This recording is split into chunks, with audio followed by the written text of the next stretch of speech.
Today, the Senate Judiciary Committee is holding its first hearing on voting rights since the Democrats last controlled the Senate. As chair of the Constitution, Civil Rights, and Human Rights Subcommittee, I had a series of hearings about a wave of voter suppression laws then under consideration across the country. Sadly, the situation is much worse today. I'd like to start with a video showing how far the fight for democracy has come and the progress we have yet to make.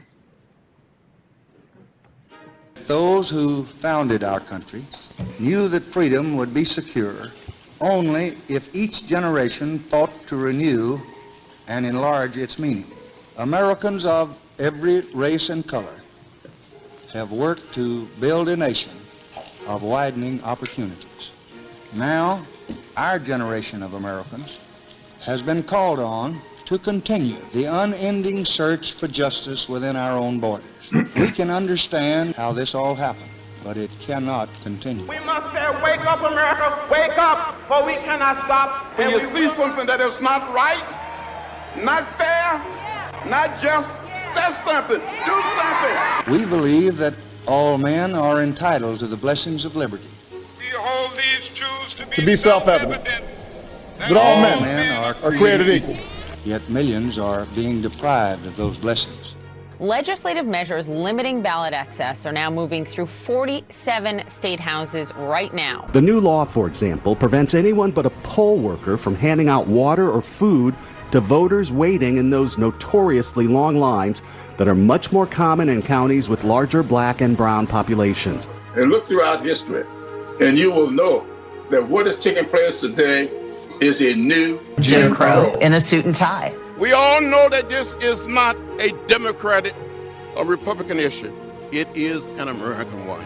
We have got to have federal protections. The John Lewis Voting Rights Act. To make sure that we are expanding the protection of voters, the right to vote in this country. And I will fight until the death to make sure every citizen has that right to vote. If not us, then who? If not now, then when? The arc of the world universe is so long, but it bends toward justice. It is deadly wrong to deny any of your fellow Americans the right to vote in this country. Our work is not finished. Since our nation's founding, there's been an intractable conflict between champions of democracy and defenders of white supremacy. In 1890, white supremacists won a victory that would inspire a generation of legislation to deny full citizenship to black Americans. They called it the Mississippi Plan. Historian Carol Anderson, who's one of today's witnesses, has described it as, quote, a dizzying array of poll taxes, literacy tests, understanding clauses, newfangled voter registration rules, good character clauses, all intentionally racially discriminatory but dressed up in the garb of bringing integrity to voting. The president of the state constitutional convention that spawned the Mississippi Plan, S.S. Calhoun, announced, and I quote, "Let's tell the truth if it burst the bottom of the universe. We came here to exclude the Negro. Nothing short of this will answer." And they succeeded. 3 years later, a local newspaper reported that about 94% of black men in Mississippi who were eligible to vote under the old Constitution would no longer be eligible under new rules. In the words of one reporter, it marked, quote, practical elimination of the majority race from the politics of the state. What happened in Mississippi did not stay in Mississippi. By 1910, states including South Carolina, Louisiana, North Carolina, Alabama, Virginia, Georgia, and Oklahoma had adopted statutes that sought to emulate Mississippi's success in systematically suppressing black voters. By the late 20th century, the federal government recognized these laws, passed during the Jim Crow era, amounted to a national crisis of voter disenfranchisement. Many of the most egregious voter suppression tactics were outlawed by civil rights legislation in the 1960s.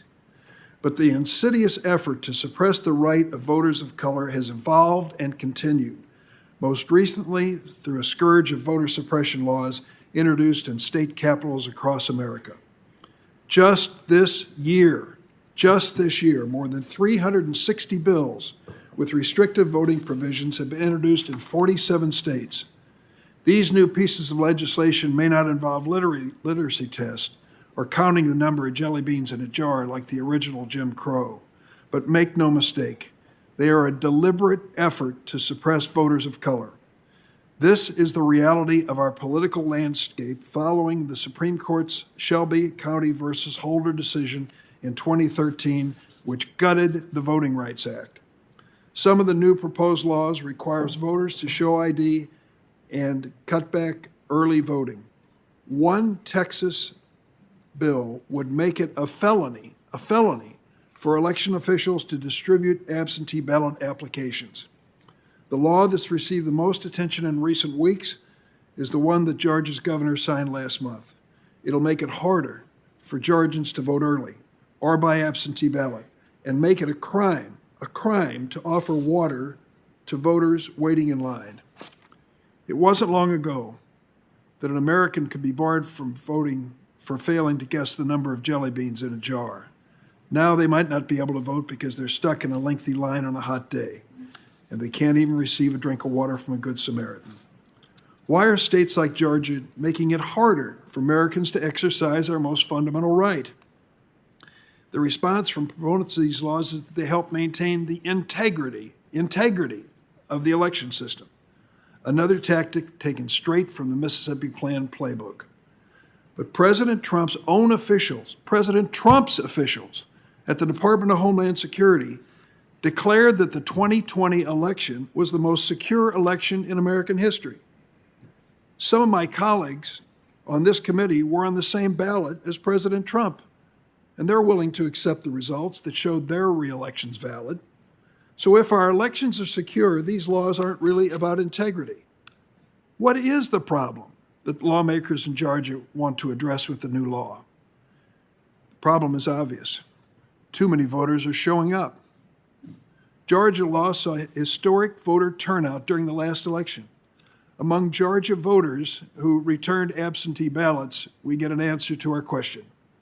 65% of those who returned absentee ballots voted for President Biden, 35% for Donald Trump. It seems Republican lawmakers in Georgia have concluded that the solution to their election problems is to make it harder to vote, because the voters who did vote in the last election were not their voters. That is fundamentally un-American. In the words of Senator Warnock, and thank you for joining us today, it is democracy in reverse. In our republic, politicians don't choose our voters, the voters choose us. We ought to enact legislation that makes it easy as possible to vote while ensuring our elections are safe and secure. There are a number of steps Congress can take to advance this goal, like the John Lewis Voting Rights Advancement Act, and enshrining an affirmative right to vote in the United States Constitution. I went back today to read the transcript and the reporting of the transcript of the January 2nd telephone conversation between President Donald Trump and Secretary of State of Georgia, Mr. Raffensperger. It was recorded. There is no doubt what was said in that conversation. The President of the United States, Donald Trump, was explicit. Here's what he said. I just want to find 11,780 votes, which is one more than we have. The president, who had 17 days left in his administration, hinted that Mr. Raffensperger and Ryan Germany, the chief lawyer of the Secretary of State's office, could be prosecuted criminally if they did not do his bidding. Here's what the president said. You know what they did, and you're not reporting it, he said. You know that's a criminal offense, and you know you can't let this happen. That's a big risk to you and to Ryan, your lawyer. That's a big risk, the President of the United States said in a conversation that was recorded. It's no surprise that this president goes on to claim not only several conspiracy theories, including debunked charges that ballots in Fulton County, Georgia were shredded, that voting machines were operated by Dominion voting systems tampered with and replaced. And Mr. Germany in this conversation can be heard telling the president that such charges are flatly untrue, even as Trump insists otherwise. You want to have an accurate election, and you're a Republican, Mr. Trump told Mr. Raffensperger. Mr. Raffensperger replied, "We believe that we do have an accurate election." Trump responded, "No, no, no, you don't have, not even close. You guys are off by hundreds of thousands of votes." I reread that to think for a moment about this state election official, Mr. Raffensperger in Georgia, who had the foresight to tape that conversation so that history would be clear, but also made it clear that an election where nearly 5 million votes were cast, the notion that they could find 11,780 votes, as President Trump requested, was just plain wrong. Of all the absentee votes, of all the votes in person, of all the activities that took place before and after the election, Raffensperger refused to concede that point. Well, I can tell you it cost him, because when it came time to pass the new laws, the Georgia legislature, signed into law by the Georgia governor, stripped the Secretary of State, Mr. Raffensperger's position, of his power to preside over the state election board. He paid a heavy price for being honest and courageous in that conversation with President Trump. The Secretary of State is also removed under this new Georgia law as a voting member of the state election board. Clearly, a majority of those who voted in the Georgia legislature were out to send Mr. Raffensperger a message that if you don't take the Trump line and follow it and allege that you found some votes that weren't counted or counted improperly, you'll pay a price for it. That is what we're up against here, and that's why this hearing is taking place. One of my heroes and friends and former colleagues, John Lewis, said, "The vote is precious. It is almost sacred. It's the most powerful, nonviolent tool in a democracy." Well, recent efforts to prevent Americans from participating in our democracy remind us how much work remains to protect this precious, almost sacred right. Now I'll turn to Ranking Member Grassley for his opening remarks. Thank you, Mr. Chairman. Now, we all know this is supposed to be a hearing about voting rights. Unfortunately, it's just the latest attack on one of our states for enacting election integrity laws. Pretty simple. National Democrats and big business have colluded to bully Georgia in retaliation for its new voting laws. But we'd be naive to think that they'll stop with the Peach State. Indeed, many of Georgia's new provisions are similar to those that we have in my state of Iowa, where we've experienced a record turnout and recently no instances of anyone being hindered from voting. I object to the title of this hearing. Like others on this committee, I'm a fan of history. I try to learn from it. I don't use it to insult my opponents. As I said, the title of this hearing is offensive, and as a student of history, this title diminishes the very real challenges and unfairness that minorities endured in the Jim Crow South at the hands of Southern Democrats.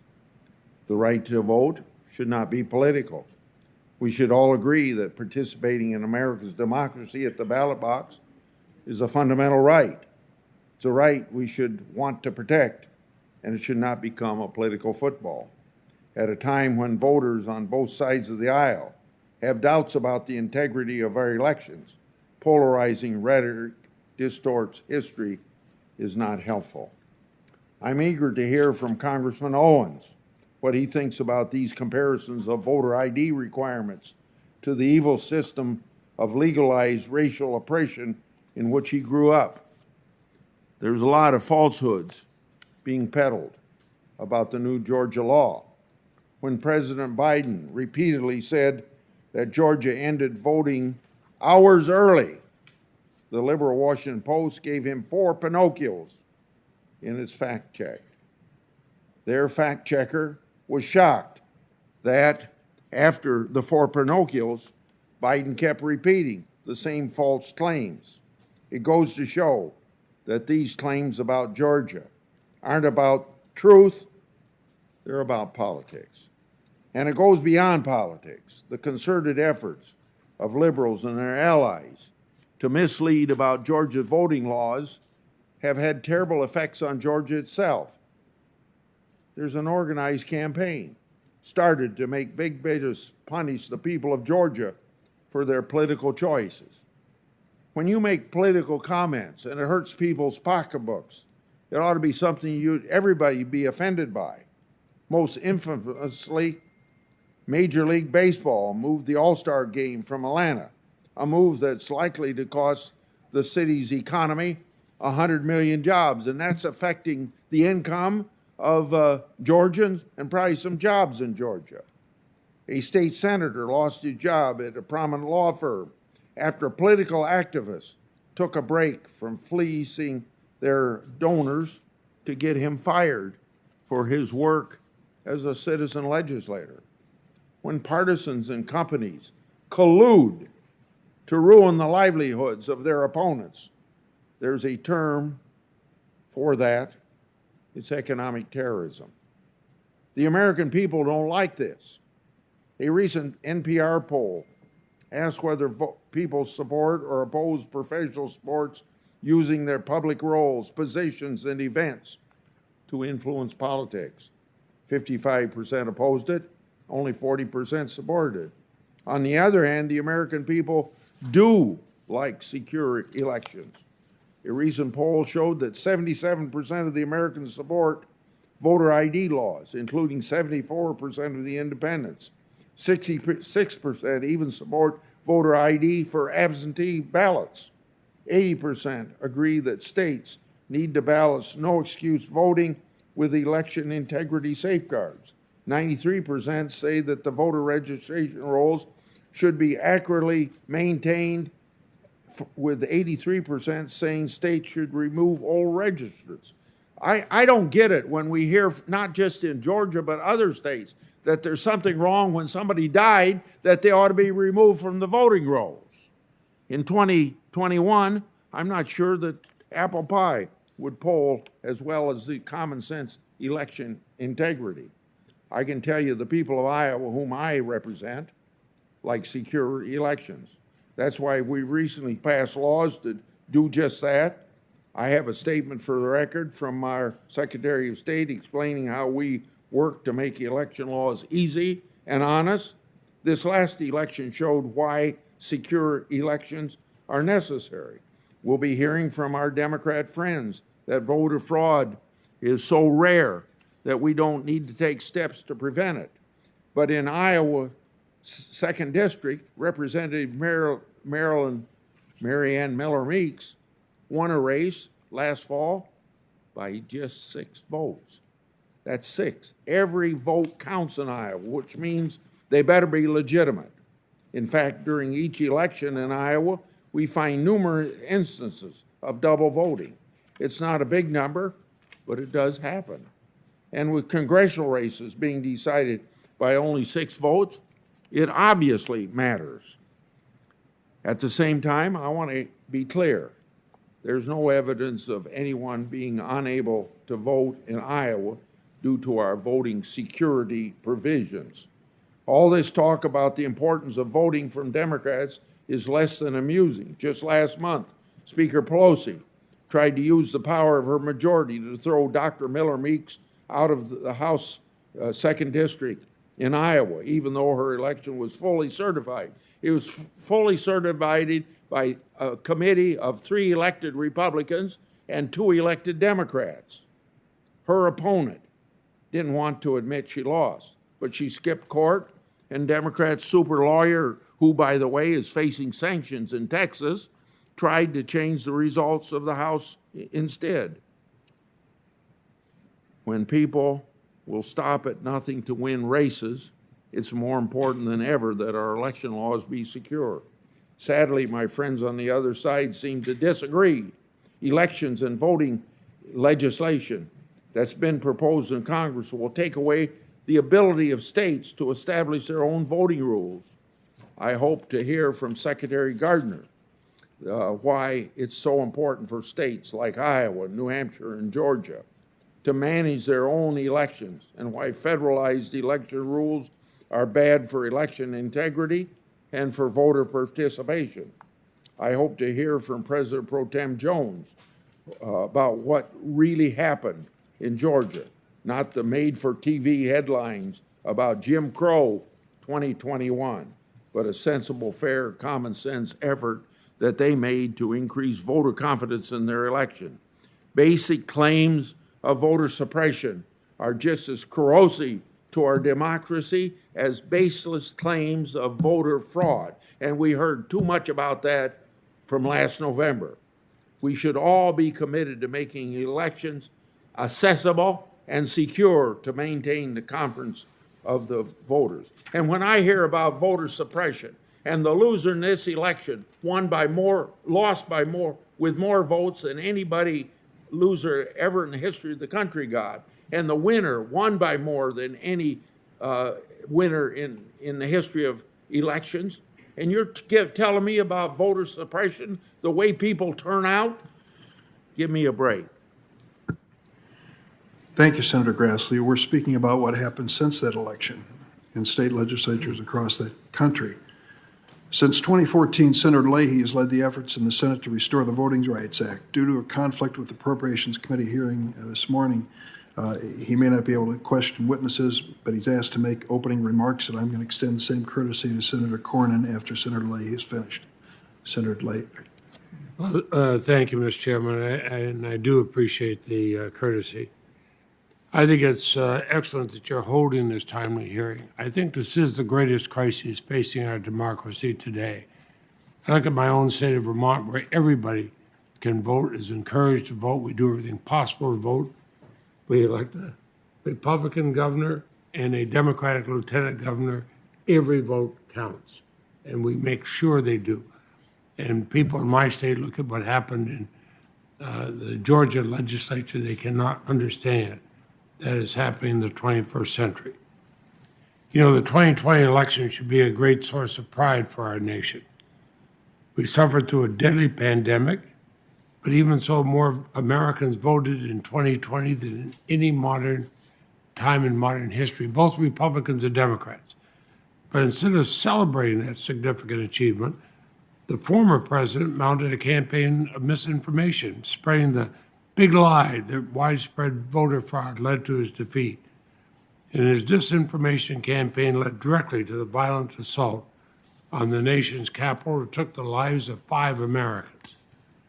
I was proud when the Republicans and Democrats in Congress stood bravely together amid the broken glass in ransacked offices to reject the former president's big lie. I was proud that we crossed party lines to certify one of the most secure elections in our history. And when Republicans and Democrats came together again days later for the inauguration of President Biden, America sent a powerful message to the world. Neither a deadly pandemic nor a violent insurrection can defeat our American system of self-government. Now, that was just 90 days ago. But instead of capitalizing on measures that resulted in the highest voter turnout in over a century, dozens of states have moved forward to restrict access to the ballot. As of March, more than 360 bills have been introduced in state legislatures to make voting harder for Americans. These cynical efforts have been justified on the grounds it should be harder to cheat, which, of course, falsely implies that voter fraud was a widespread problem. Did we not just go through an election where there was virtually no evidence of voter fraud, and it was looked at by the courts, and that's the conclusion they came to? Did we not just reject a violent attempt to overturn our election based on the utterly false claim that was stolen through fraud? Now, I realize memories may be short, but this wave of voter suppression laws is premised on a little bit more than the big lie with a slapdash paint job. If you rejected the big lie then, you should oppose these efforts today. We should all easily agree that when any voters in any party are disenfranchised, our democracy suffers. Depriving Americans of the foundational right to vote also denies them representation in our democratic republic. It's exactly why the 1965 Voting Rights Act, which helps the federal government prevent voter disenfranchisement, has been bipartisan. Every Congress from 1965 to 2006 repeatedly reauthorized the Voting Rights Act on a bipartisan basis, including in our body, Mr. Chairman, in 2006 by a vote of 98-0. Now, among those who joined me in voting yes in 2006 were Ranking Members Grassley, Senator Graham, Senator Cornyn. The reason the Voting Rights Act has always been a bipartisan bill is it's pro-democracy, not pro-Republican or pro-Democrat. So I hope will be increased support for the already bipartisan John Lewis Voting Rights Advancement Act. It just restores the federal government's powers under the Voting Rights Act. Without Section 5 powers, which my dear and close friend John Lewis, a hero to many, called the heart and soul of the Voting Rights Act, no administration of either party has the necessary tools to prevent states from enacting changes making voting more difficult for Americans. And as we watch almost daily, states unleash a wave of ill-founded laws that restrict the precious right to vote, not protect it, but restrict it. The oversight role of the federal government envisioned by the 1965 Voting Rights Act is more urgently needed than ever. All of us, Republicans and Democrats, should remember what we saw and how we felt on January 6th. We should all recall casting our votes in the twilight hours of January 7th in our capital, the seat of our government that bore the fresh wounds of a violent attack that sought to deny the American people's will. On that day, we put aside our partisan differences in defense of something much bigger than political party, our democracy itself.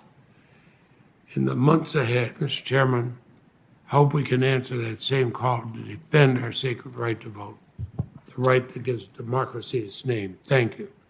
Thank you, Senator Leahy. Senator Cornyn. Thank you, Senator Durbin and Senator Grassley, for holding this important hearing today.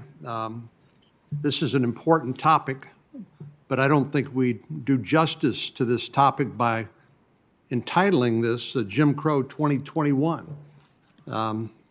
Unfortunately, rather than the usual oversight and fact-finding and legislating process, it looks like today's hearing is really just performance art in order to enhance a false narrative about how far we've come in this country, thank goodness, when it comes to minority voting rights participation.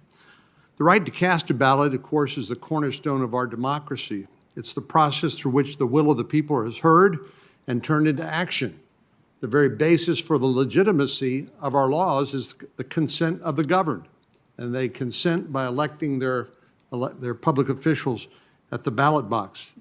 I believe our standard should be that we should make it easier to vote legally in America, but also at the same time make it harder to vote illegally.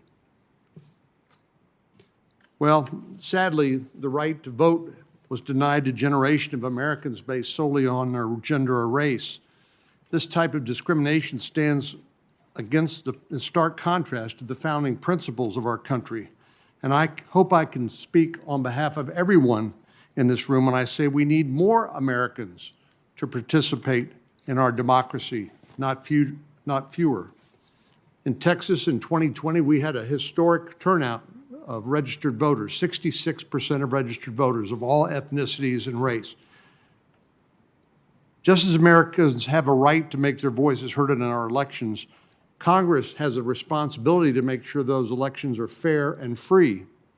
If we don't have fair and free elections, we don't preserve the core constitutional right of the people to make their voices heard through the ballot box. Expanding voter access does not have to come at the expense of common sense guardrails and protections that preserve the integrity of the ballot. For every one person who votes who is unauthorized or is disqualified to vote, that dilutes the vote of legitimate and legal voters. And disparaging those same common sense protections like voter identification as Jim Crow 2021, or in other words, racist, is false and I believe dangerously so. Our founders understood that all power ultimately relies that resides in the hands of the people. When government takes its power away from state legislators, it is effectively seizing power from the people of those states to hold their elected officials responsible. This is very important because our founders gave us a roadmap, in other words, the Constitution, as to the power residing in the hands of the people through their ability to hold their state legislators accountable. Article 1, Section 4 explicitly gives the states the power to regulate, quote, the times, places, and manner of holding elections, close quote. Congress may, however, quote, at any time make or alter such regulations except as to the place of choosing senators. I read this to mean that the states are to chart their own course for elections, subject to guardrails, and where necessary, Congress can provide additional guidance, but cannot hijack the process entirely. Nowhere in the Constitution does it empower the federal government to completely usurp the role of the states in holding elections. Indeed, nowhere does the Congress have the authority in one of its enumerated powers, as reflected in Article 1, Section 8 of the Constitution. In a recent gerrymandering case, Chief Justice Roberts noted that the framers assigned the issue to the state legislatures, expressly checked and balanced by the federal Congress. Yet through H.R. 1, Congress is not acting as a check. It's acting like a hijacker to take over the constitutional authority from the states and acting as the sole arbiter as how an election is run in rural Vermont or downtown Chicago. This past election, for example, we had the highest turnout ever in a presidential election. According to network exit polls, the number or percentage of African Americans who cast their ballot is roughly the same as the percentage of the African American population in America. I'm encouraged by this trend of more people voting and hope it continues. I agree we should have this hearing and we should look at appropriate bipartisan solutions to improve voter access. But using charged rhetoric to describe aspects of state voting laws like the one in Georgia is misleading. It's not constructive, and it undermines public trust in Congress and in our election system. In fact, as we've learned, the Georgia law comports with the existing laws of many Democrat-run states and also reflects the safeguards supported by the bipartisan Carter-Baker Commission. This is not to say that there's not more work to be done, but it is important that we temper the charged rhetoric and understand the specifics that we're actually talking about, rather than jumping headfirst into this debate across the country in a rush to judgment. Here's just one example. The Georgia provision requires a free ID card in order to receive an absentee ballot. That's nearly identical to the provision in the 2002 bipartisan bill supported by then Senator Biden and the current chairman of this committee. Indeed, the Help America Vote Act would have required everyone voting in a federal election to provide a copy of a photo ID. And if they don't have one, they can get one or provide a copy of the bank statement, paycheck, government document, or utility bill. In other words, they can do it for free. I don't think this is a radical proposition to suggest that voting identification coupled with the offering of free ID cards is a radical restriction on voting. It just doesn't hold up. To the contrary, it's a basic safeguard to preserve the right of people to vote and for their vote to count equally in a free and fair election. And this safeguard helps inspire public confidence at the same time. The Carter-Baker Commission, Jimmy Carter, James Baker III, named for them, looked at preserving the integrity of our elections, and they reached the same conclusion. The electoral system cannot inspire public confidence if no safeguards exist to deter or detect fraud or to confirm the identity of voters. Photo IDs are currently needed to board an airplane, to enter a federal building like this one, to operate a motor vehicle, to cash a check, to buy alcohol, and pick up will call tickets at the Major League Baseball games. I support efforts to expand voter access, but these efforts cannot interfere with the integrity of our elections. Today's hearing is an excellent opportunity to discuss that and expanding access to the ballot box for all eligible voters. I appreciate the chairman and ranking member holding this hearing. Not so much the title of the hearing, but I do think the subject matter is important, and I'm eager to hear more from today's distinguished witnesses. Thanks, Senator Cornyn. Today we welcome two members of Congress to testify, Senator Reverend Raphael Warnock of Georgia and Congressman Burgess Owens of the 4th District of Utah. In addition to representing the state of Georgia after his election earlier this year, Senator Warnock serves as senior pastor of the historic Ebenezer Baptist Church in Atlanta, where our late colleague, Congressman John Lewis, was a member. Senator Warnock, could you please proceed with your statement? Thank you, Chairman Durbin and Ranking Member Grassley and members of the committee for inviting me here today. I'm especially glad to join these distinguished witnesses.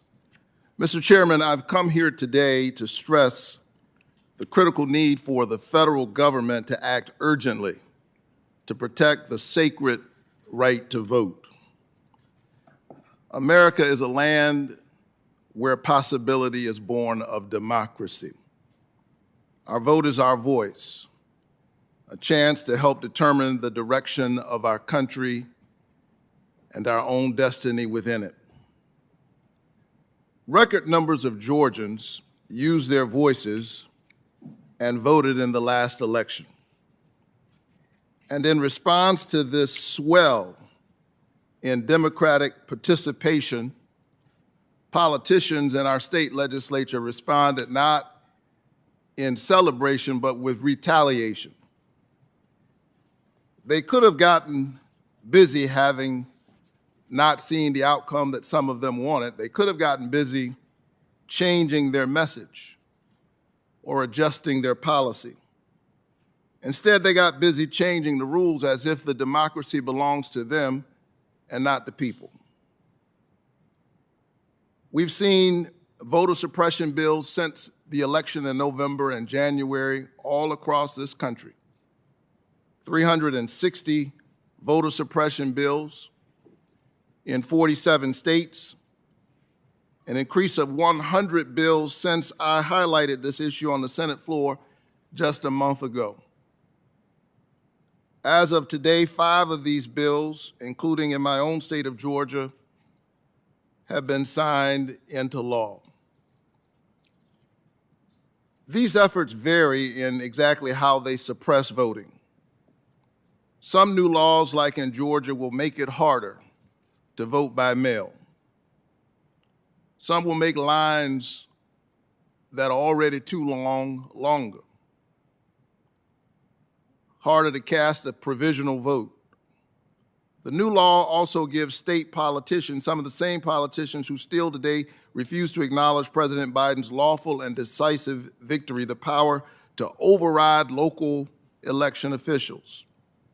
We may be tempted to dissect these bills as if analyzing them piece by piece makes them more rational. But that narrow analysis only obscures the larger, unmistakable picture. This is a full-fledged assault on voting rights, unlike anything we have seen since the era of Jim Crow. For all of their differences in exactly how they suppress the vote, what these bills all share is that they are predicated on the big lie, that the outcome of our last elections were the result of fraud, or at least the presidential election. I guess the members who won their elections are okay with that outcome. The truth is, politicians in their craven lust for power are willing to sacrifice our democracy by using the big lie as a pretext for their true aim. Some people don't want some people to vote. To be sure, we've seen these kinds of voter suppression tactics before, aimed at the same communities. They are part of a long and shameful history in Georgia and throughout our nation.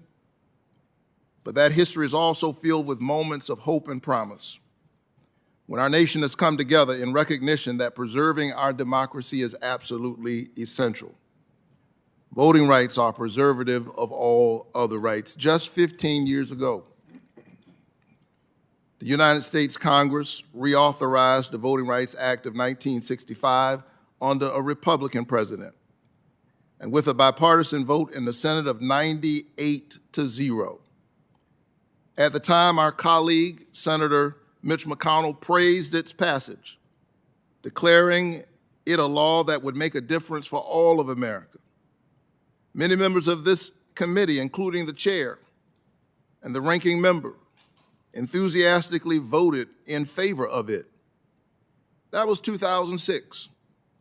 Why shouldn't voting rights legislation be just as bipartisan now in 2021 as it was in 2006? Voting rights should always be bipartisan. It is not the difference between right and left, but the difference between right and wrong. Many argue that the United States Senate is dysfunctional and incapable of governing in a bipartisan manner. We can boldly refute these claims by coming together not as Democrats or Republicans, but as supporters of democracy itself to pass the For the People Act and the John Lewis Voting Rights Advancement Act. Together, these two bills would turn the tide against state-level voter suppression proposals all across our country. These pieces of legislation would expand and protect access to the ballot for every citizen, Democrats, Republicans, and independents. Because strengthening our democracy does not benefit one party over another. Instead, democracy reform benefits all of us by ensuring that our government is of the people, by the people, and for the people. John Lewis was my parishioner. I was honored on many occasions to stand with him as we took people to vote after church at Ebenezer. He understood that our democracy transcends all else, and he nearly died on the Edmund Pettus Bridge defending it. Today, our country faces the most widespread assault on voting rights since that era. The four most powerful words in a democracy are "the people have spoken."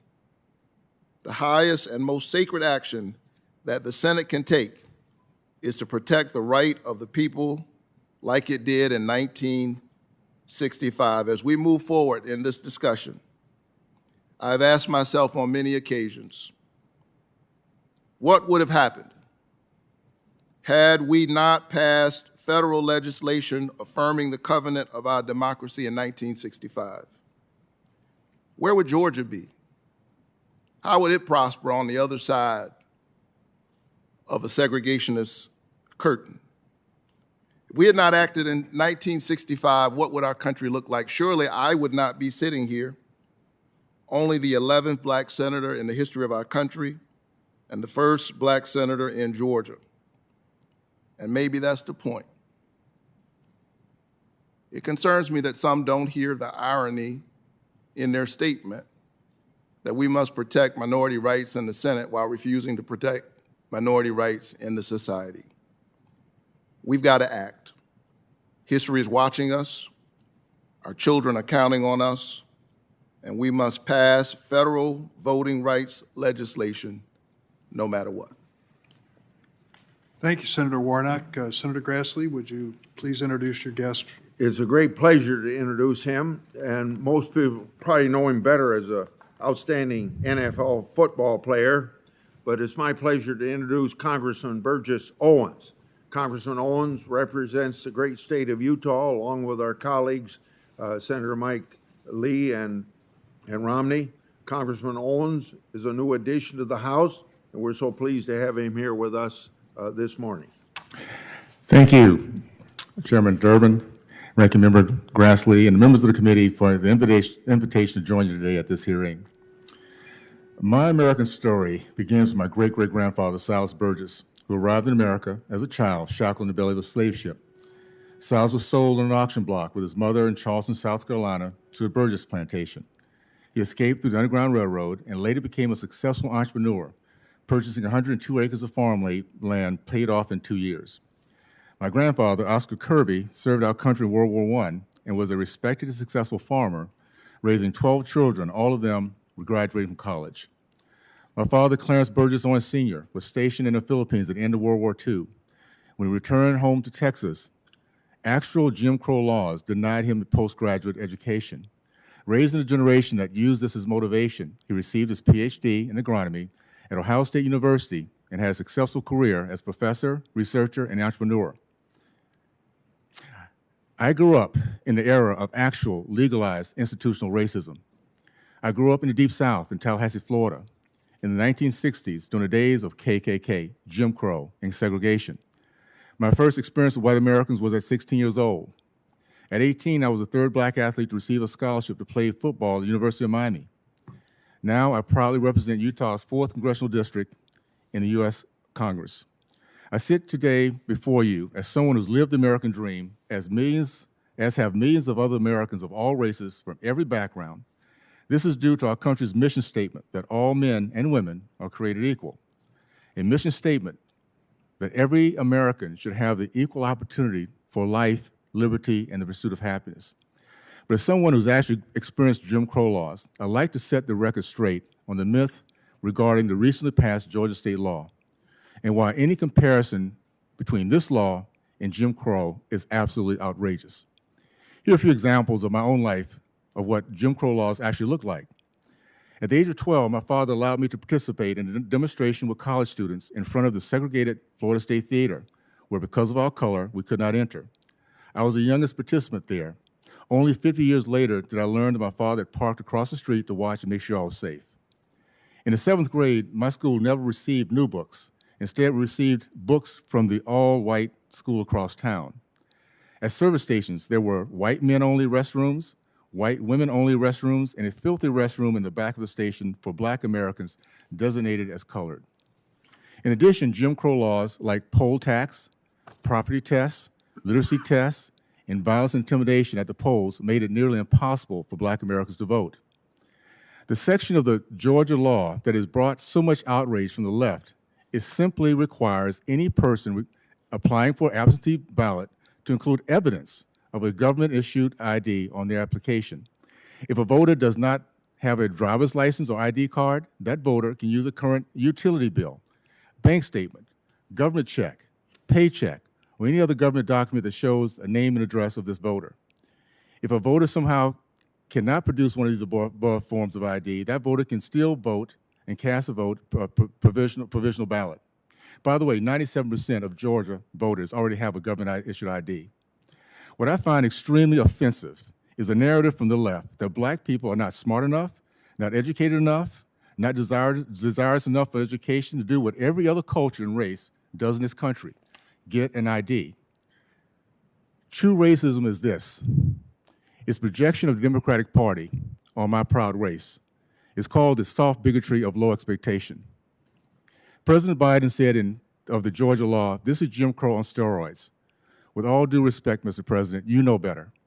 It is disgusting and offensive to compare the actual voter suppression and violence of that era that we grew up in with a state law that only asked that people show their ID.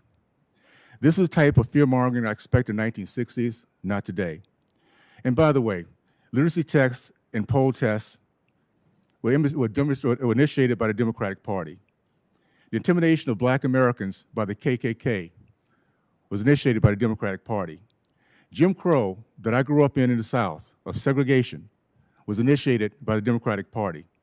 The soft bigotry of low expectation now projected on black Americans, not Italians, not Asians, not Polish, not Jewish, but only black Americans, is being done by the Democratic Party. Where black misery today thrives and is prevalent, lack of education, lack of jobs, high crimes, the call for defund the police is all done in Democratic parties. By increasing illegal votes and not giving voice to those legal Americans, black Americans, who are seeing and waking up today is the real tragedy of this process. We're seeing 18% of black men turn away from the Democratic Party because they're seeing that their vote can count and their future can matter. We're seeing twice the percentage of black women doing the same. A record number of Hispanics, Asians, and gay community members doing the same. So no, all Americans expect, very simply, is fairness, security, to walk away from the poll booth knowing that my vote counted, If we didn't win, we work harder next time to make sure our message resonates. But to call this Jim Crow 2021 is an insult, my friends. For those who never lived Jim Crow, we are not in Jim Crow. And for Black Americans to go out every single day and vote the way we feel we should is a right that we should have, and not being demeaned by something 60 years ago in which we had no right to do any of the above. Thank you very much. We will now turn to our panel of witnesses. We thank the members for attending. Today, we welcome 5 witnesses to testify about the latest assault on the fundamental right to vote. I will introduce the majority witnesses, then I'll ask Senator Grassley to do the same for the minority witnesses. Our first witness is Professor Carol Anderson. She's the Charles Howard Candler Professor of African American Studies and Chair of African American Studies at Emory University in Atlanta. Professor Anderson's research focuses on public policy and the intersection of race, justice, and equality in the United States. She's the author of multiple books, including White Rage, The Unspoken Truth of Our Racial Divide, and One Person, No Vote, How Voter Suppression is Destroying Our Democracy. Sherilyn Ifill is well known to the committee and others. She's the president, director, counsel of the NAACP Legal Defense and Education Fund, a civil rights organization founded by Thurgood Marshall in 1940 that has led some of the most significant legal battles for racial justice and equality. She first joined LDF in 1988 and took over as director counselor in 2013. Finally, the Honorable Stacey Abrams, joining us from Atlanta. She served for 11 years in the Georgia House of Representatives, including 7 years as Democratic leader. In 2018, she became the first Black woman to be the gubernatorial nominee for the major party in the United States. After witnessing the voter suppression efforts during the 2018 election, she launched Fair Fight and Fair Fight Action to protect the voting rights of Georgians and other Americans. Ranking Member Grassley, would you please introduce your witnesses? Yes, I'm going to introduce Speaker Pro Tem Jan Jones, and then Senator Cotton is going to introduce Secretary Gardner. So it's my pleasure to introduce Ms. Jones.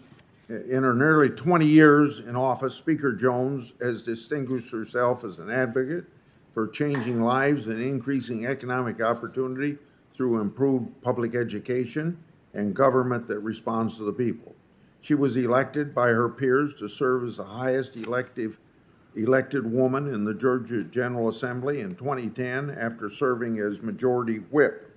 She has authored various bills involving local control, transparency, and accountability. She has also done much to reform Georgia's K-12 education. Speaker Jones lives in Milton, Georgia, with her husband. She is a graduate of the University of Georgia and has an MBA from Georgia State. She's a businesswoman and a mother of 4. I thank her for appearing today. Senator Cotton. Thank you, Senator Grassley. I am pleased to introduce New Hampshire Secretary of State Bill Gardner, the longest-serving Secretary of State in the country. Secretary Gardner was first elected to serve the people of New Hampshire in 1976, just 1 year before I was born, and Senator Grassley doesn't even want to know how many years before Senator Ossoff was born. He's been serving for that long because he has been serving the people of New Hampshire so well. I would point out that Secretary Gardner is a Democrat, and of course I'm a Republican. I'm sure there are probably some things we don't agree on, but I invited Secretary Gardner to appear because this is not a partisan issue, or rather it shouldn't be. Free and fair elections administered by our 50 state governments are an American issue. That's what our founders intended, and that's why there is bipartisan opposition to these bills that would federalize our state-based system. Secretary Gardner is well positioned to talk about these problems and how this bill would wreak havoc on our elections, but more fundamentally, he can talk about the real problem, the fact that this legislation is a complete takeover of our federal election system. I want to thank Secretary Gardner for being willing to testify. I would suggest to all of those watching that the longest-serving Secretary of State in America and a Democrat has a lot to say that we should probably listen to before we make radical changes to our state-based election system. Thank you, Senator Cotton. The procedure will follow today. We will swear in the witnesses, and each witness will then have 5 minutes to provide opening statements. There'll be one round of questions, and each senator will have 5 minutes, and I ask them to please try to stay within their allotted times. I would like to ask all the witnesses, and they are in remote status, to please stand in place. to be sworn in. Raise your right hand. Do you affirm that the testimony you're about to give before the committee will be the truth, the whole truth, and nothing but the truth, so help you God? I'm going to assume that all witnesses answered in the affirmative. Thank you all. Professor Anderson, please proceed with your opening statement.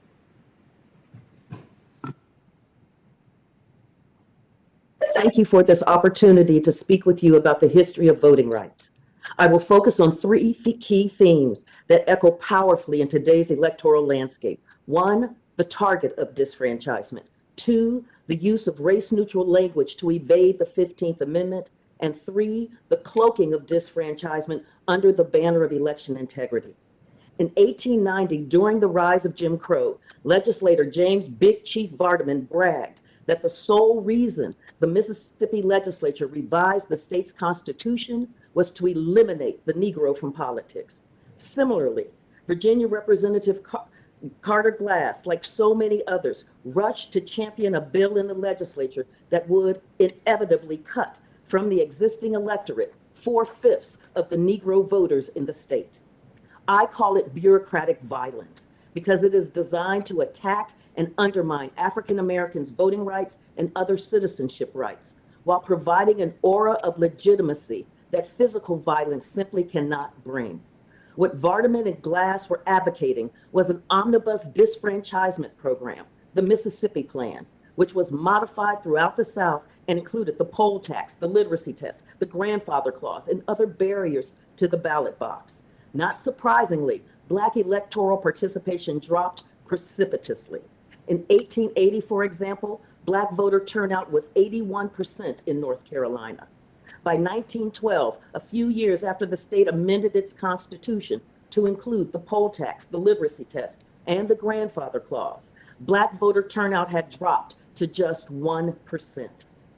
The states were able to destroy Black voter participation by violating the spirit and the intent of the 15th Amendment while adhering to the letter of the Constitution.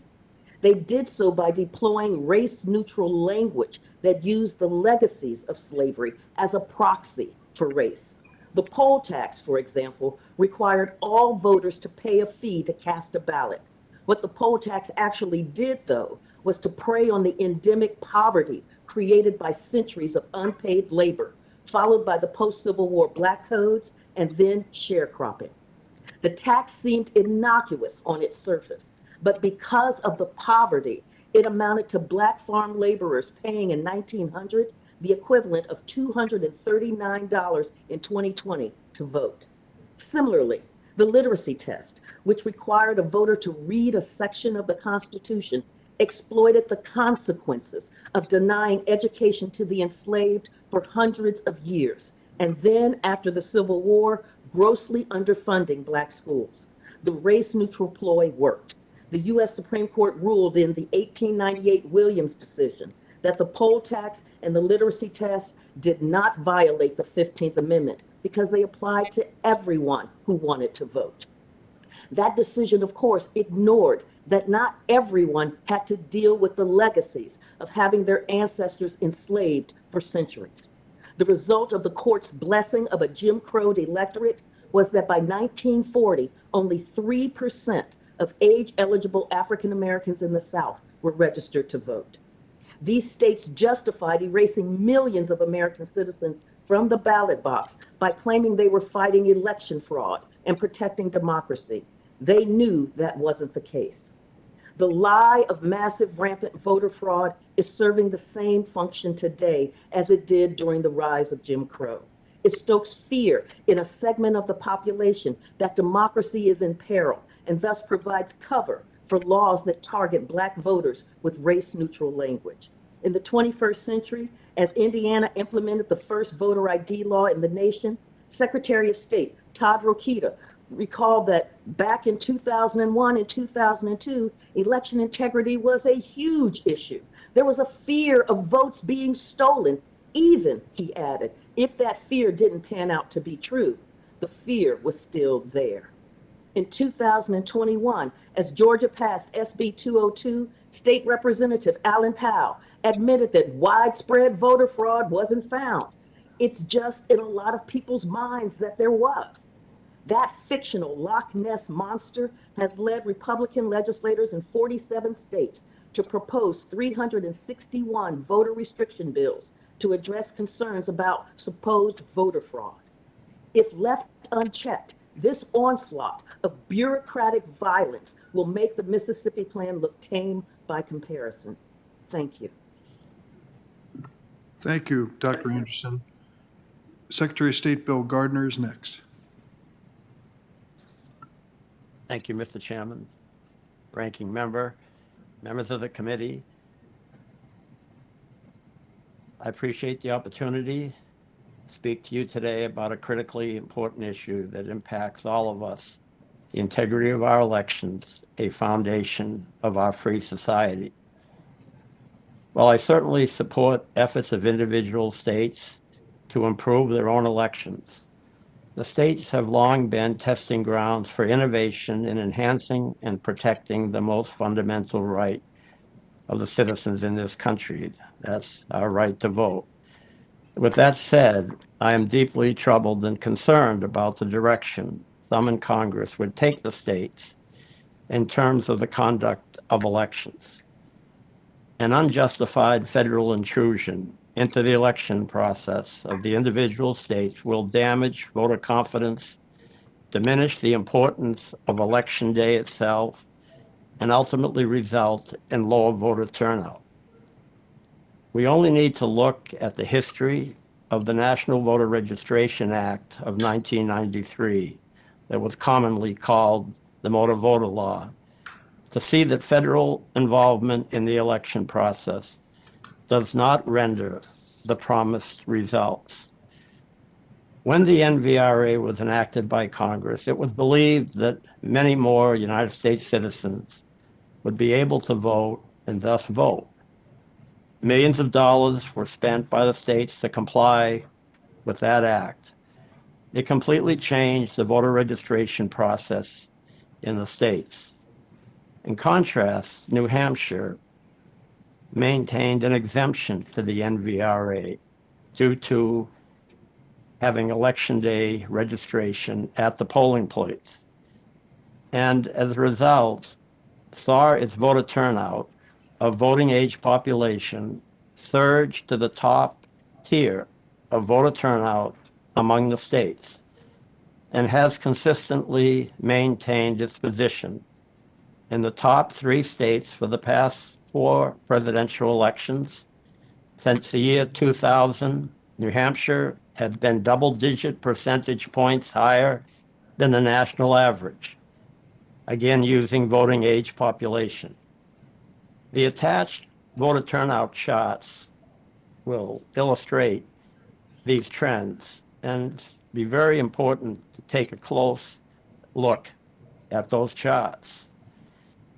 In a one-size-fits-all federal approach, legislation known as For the People Act would trample New Hampshire's state constitution, which requires all votes to be received, counted, and the results publicly announced on the day of the election, and permits absentee ballots to be used only by voters who will be absent on Election Day or who have a disability preventing the voter from attending the polling place. The election process in New Hampshire is a relatively simple one. The massive federal legislation contemplated by Congress will overcomplicate our election system at tremendous financial cost. It would negate traditions and procedures that have served New Hampshire voters well, some for over 200 years. I believe the charts that I have provided, based on facts, are self-explanatory, and why I believe this legislation, H.R. 1, will hurt, or S1, will hurt voter participation in the states, and especially in my state of New Hampshire. Thank you, Mr. Gardner. Cheryl and Thank I you. is the next witness. Good morning, Chairman Durbin, Ranking Member Grassley, and members of the committee. My name is Cheryl Eiffel, and I'm the President and Director Counsel of the NAACP Legal Defense and Educational Fund, or LDF. Thank you for the opportunity to testify before you this morning. Since its founding in 1940, LDF has been a leader in the struggle to secure, protect, and advance voting rights for Black voters. We represented Martin Luther King Jr. and the marchers in Selma, Alabama in 1965.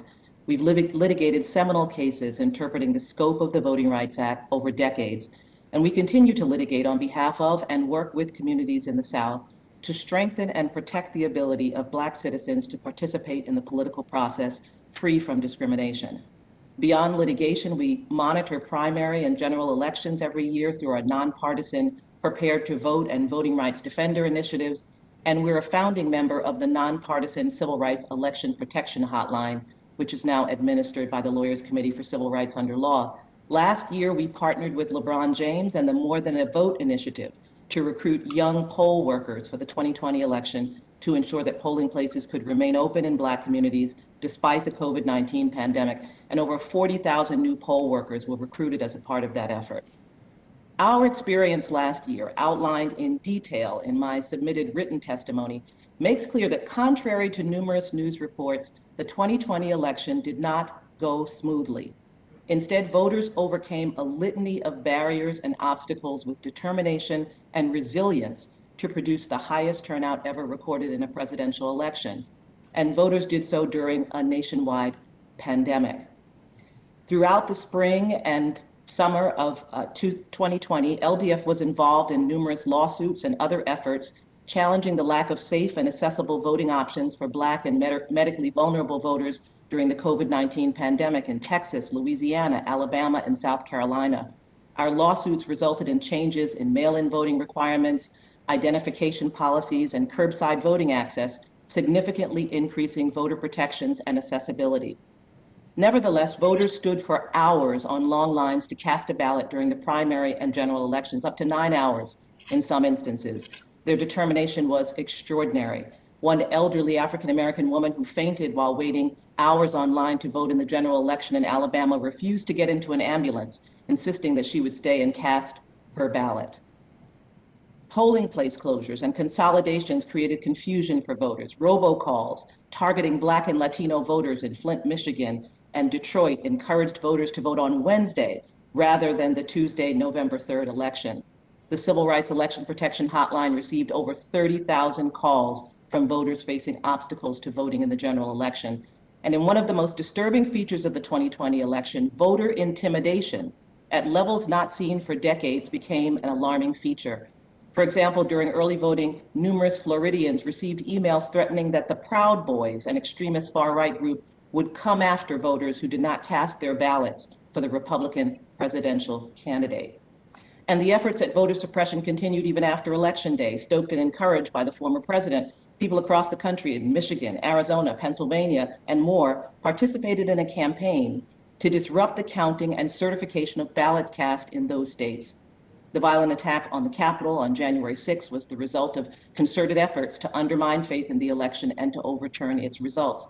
And since January 7th, state lawmakers in dozens of states have unleashed a wave of restrictive voter laws. According to the Brennan Center, as of March 24th, state legislators have introduced 361 bills with restrictive provisions in 47 states. Georgia enacted a law which, among other restrictive provisions, criminalizes the provision of water to voters standing online. Arkansas and Florida are following suit. A bill in South Carolina would effectively prohibit the Souls to the Polls voter participation effort favored by Black churches by outlawing early voting on Sundays. Litigation is the principal tool we've had available to us to challenge discriminatory voter suppression laws and practices since the Supreme Court ended the preclearance provision of the Voting Rights Act in the Shelby County versus Holder case in 2013. But litigation cannot fully meet the challenge we're facing. It is slow and it is expensive. The average length of Section 2 cases is 2 to 5 years, during which thousands, if not millions of voters are effectively disenfranchised. This is not a model that can be sustained in a healthy democracy. We need Congress to act. The framers of the 14th and 15th Amendments gave Congress the explicit power to enforce the guarantee of equal protection and the protection against voting discrimination based on race. For 100 years, after the ratification of those amendments, until the passage of the Voting Rights Act in 1965, Congress abdicated its obligation to use this enforcement power as Black people were systematically disenfranchised by poll taxes, literacy tests, understanding clauses. Now Congress must once again use this power to fulfill the promise of full citizenship guaranteed to Black Americans by the Civil War amendments to our Constitution. My full testimony has been submitted and it provides greater detail and source material that I hope will aid the committee in its deliberations. Thank you. Thank you very much, Ms. Eiffel. And now we have President Jan Jones.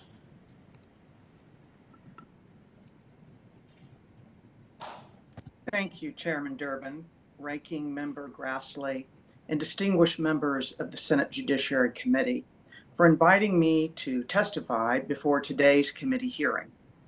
I come before you as a proud Georgian and member of the Georgia General Assembly, where I serve as Speaker Pro Tem of the Georgia House of Representatives. In Georgia, we're making it easier to vote and harder to cheat. We're ensuring voter accessibility, transparency, and integrity. In 2021, we held both primary and general elections utilizing a new statewide election system during the first modern worldwide pandemic and with record turnout. All these together, along with changes in voter preferences and choices, stressed our election system. Our obligation was to initiate a comprehensive review to assure our state citizens have the ability to vote easily, in a timely manner, and with confidence. But strengthening Georgia's elections processes is not new to 2021. In fact, from 2003 to 2020, since Republicans have had control, 59 elections-related bills were signed into law, including at least one bill each of every year. 2019 legislation addressed concerns primarily expressed by Democrats after the 2018 general election, including a process for curing provisional ballots and lengthening the period to 9 years before some inactive voters are removed from the rolls. Senate Bill 202 is a forward-facing approach to elections, implementing measures to increase voter accessibility and fairness. So please allow me to break down some of the key components. For the very first time, election superintendents shall continue processing, counting, and tabulating ballots until such activities are completed on election day to prevent the untimely release of returns. It makes clear that the business of elections is to be run and funded by the government, not tech billionaires and their partisan allies. Again, for the first time, Georgia law now requires 2 Saturdays instead of 1 and 2 optional Sundays of early voting. Senate Bill 202 creates more uniformity of days and hours of early voting in all 159 counties. Now, 134 of Georgia's 159 counties will offer more in-person voting hours than ever before. I would note Georgia's total amount of 17 to 19 days of early voting is more than Delaware, the District of Columbia, New Mexico, Hawaii, Massachusetts, New York, Oregon, and Wisconsin. For the first time, start and end dates for absentee ballot applications will more logically coincide with in-person early voting and practices in other states. This change will increase the likelihood that a voter successfully casts an absentee ballot. 90% of absentee ballot requests in 2020 made greater than 10 days before the election were successfully voted. In contrast, only 50% of requests made fewer than 10 days before the election were successfully voted. This provision increases successful voting. Certainly, though, the legislation does not prohibit poll workers from giving water to people in line, and even voters bringing their own food and water along with them, as has been the long practice. In fact, the bill does the opposite. It prohibits offering anything of value within 150 feet of a polling place, except for water offered by election officials. This is because in 2018 and 2020, activists and candidates appearing on the ballot aggressively for the first time passed out water, food, gift cards, some with logos affixed to them, at polling locations while voters stood in line. It's a practice commonly referred to as line warming and surely violates the spirit of free elections. The fact is that most states have a prohibition of activities considered to be campaigning or electioneering within a protected space, ranging from 30 feet in Virginia to 100 feet in California to 150 feet in Oklahoma. Finally, I would be remiss if I didn't note the entirely selective outrage I have seen over the last few weeks. As Georgia makes our no-excuse absentee voting more secure, states like Connecticut, Delaware, Massachusetts, New Hampshire, and New York, among others, simply don't have any no-excuse absentee voting. The shame is theirs to bear, not Georgia's. We also eliminated subjective signature matching for absentee ballots and ballot applications, as was criticized by Democrats and Republicans in 2020, and replaced it with objective forms of identification. Let me be clear. Georgia did not eliminate no-excuse absentee voting. It's easy to write alarming words and give misleading sound bites that would lead people away from the facts, because the facts simply don't support what many are hearing or seeing about the mainstream sound Georgia elections law, and it's just plain wrong. Members of the committee, I look forward to answering your questions and setting the record straight on how we're making it easier to vote, harder to cheat, and ensuring every legal vote counts. Thank you. Thank you, Madam Speaker. I'm sorry if I got your title wrong when I introduced you. I think I elevated you to president in that introduction. But thank you very much for your testimony. We now have Stacey Abrams. Thank you, Chairman Durbin, Ranking Member Grassley, and members of the committee. Today's conversation regarding the John Lewis Voting Rights Advancement Act does occur against the backdrop of a resurgence of Jim Crow-style voter suppression measures sweeping across state legislatures, grounded in the big lie about fraud and insecurity in the 2020 election. As a necessary reminder, post-Reconstruction laws known as Jim Crow that targeted Black voters never explicitly excluded eligible citizens by race. Then, as now, the laws surgically aimed at behaviors to limit access. With hundreds of bills pending, a significant number of the worst attacks on the right to vote are made possible by the Supreme Court's gutting of the Voting Rights Act of 1965 and the 2013 Shelby County v. Holder decision. That decision authorized states and localities with a history of voting discrimination to again impose limits, restrictions, and barriers to participation.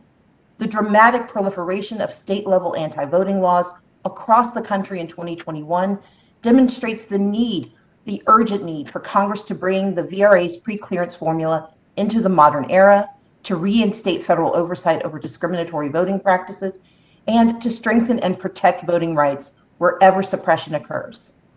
Throughout its history, Georgia has been among the worst actors, including malicious prosecution of lawful absentee ballot users in 2010 and intimidation of Black voters by deputy sheriffs in 2015. Under pre-clearance, the Department of Justice objected to 170 discriminatory voting changes in Georgia at the state and local level.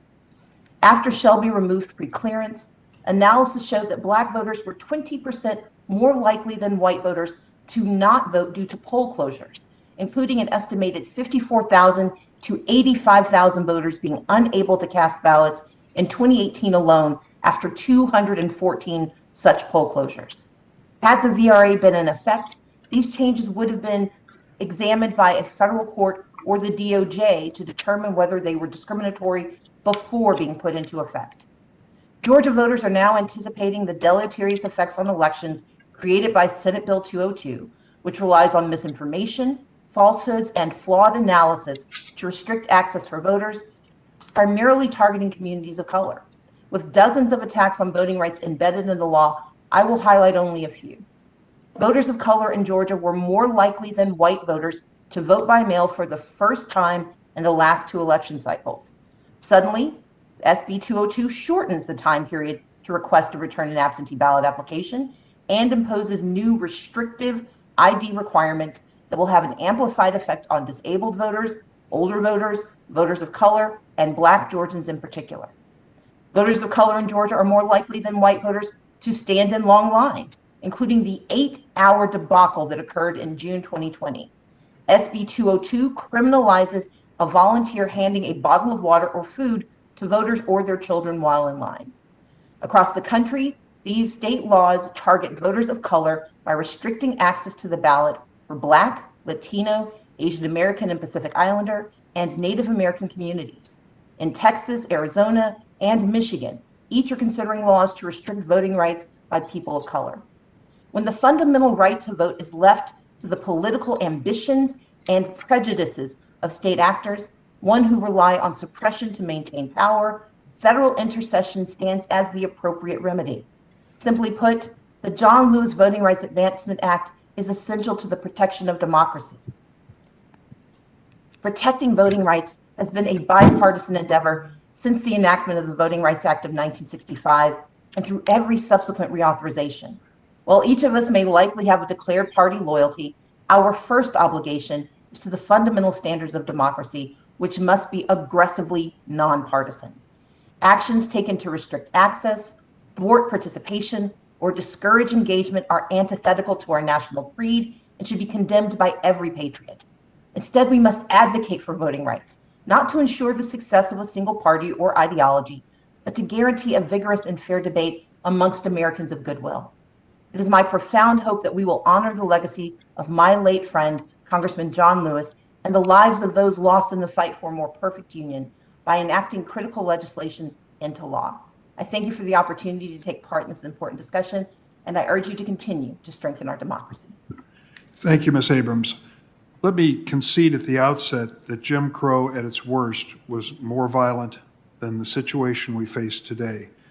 I don't want to recount all of the horrors of that bigotry and racism that occurred in that era.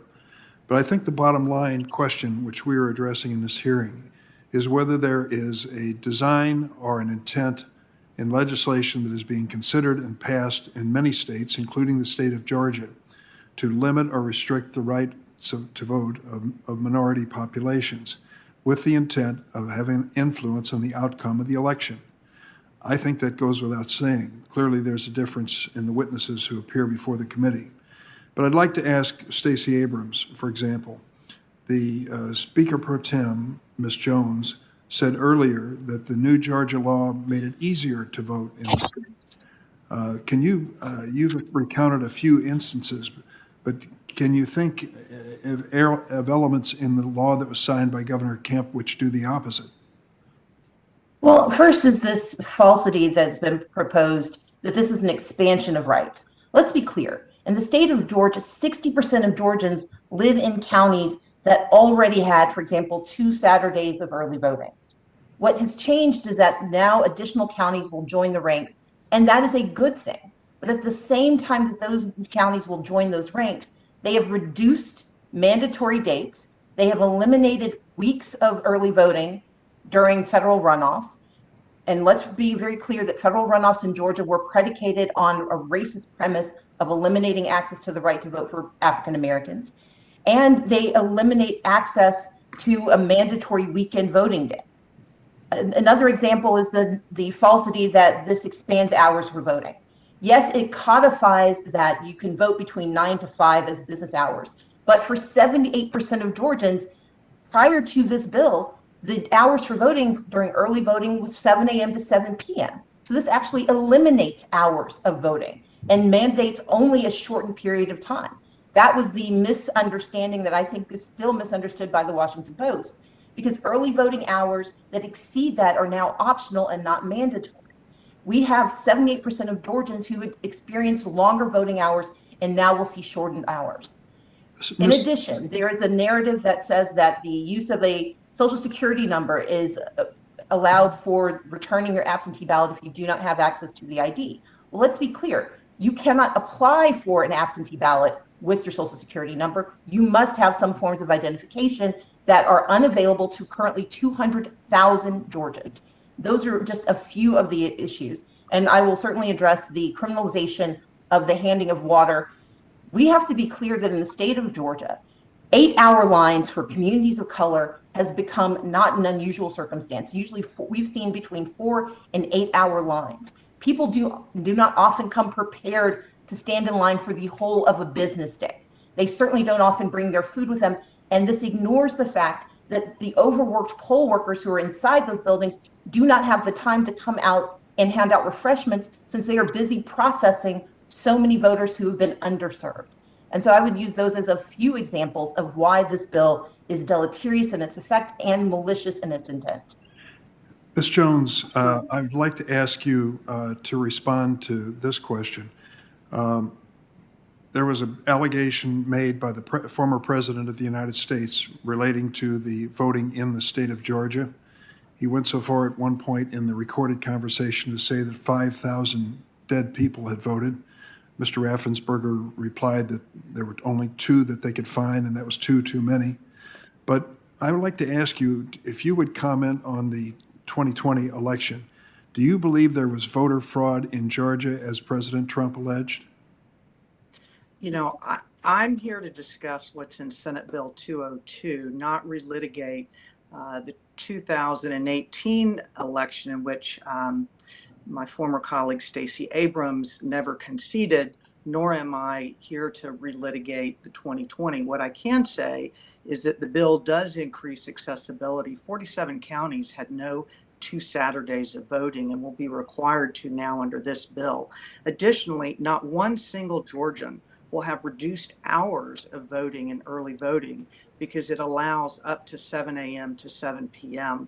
But what it does do is mandate from 9 in the morning to 5 p.m. And we had 134 counties with less or fewer voting hours for early voting. Ms. Jones, the bill absolutely does increase the amount.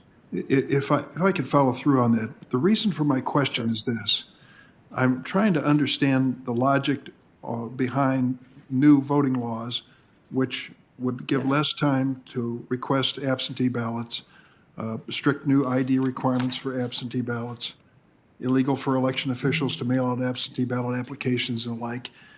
In light of the 2020 election, I believe Mr. Raffensperger spoke the truth, and there certainly was no evidence to suggest otherwise when he suggested that the election in 2020 following the old law was absent any major voting fraud and should not be questioned in terms of results.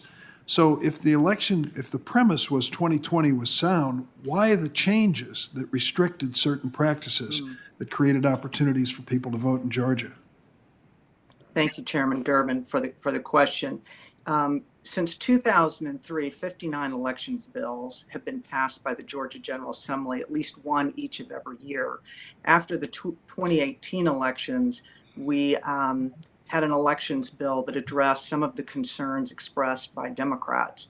In this bill, after a worldwide pandemic, record turnout, a new election system, once again, we're coming back to address concerns expressed by both Democrats and Republicans.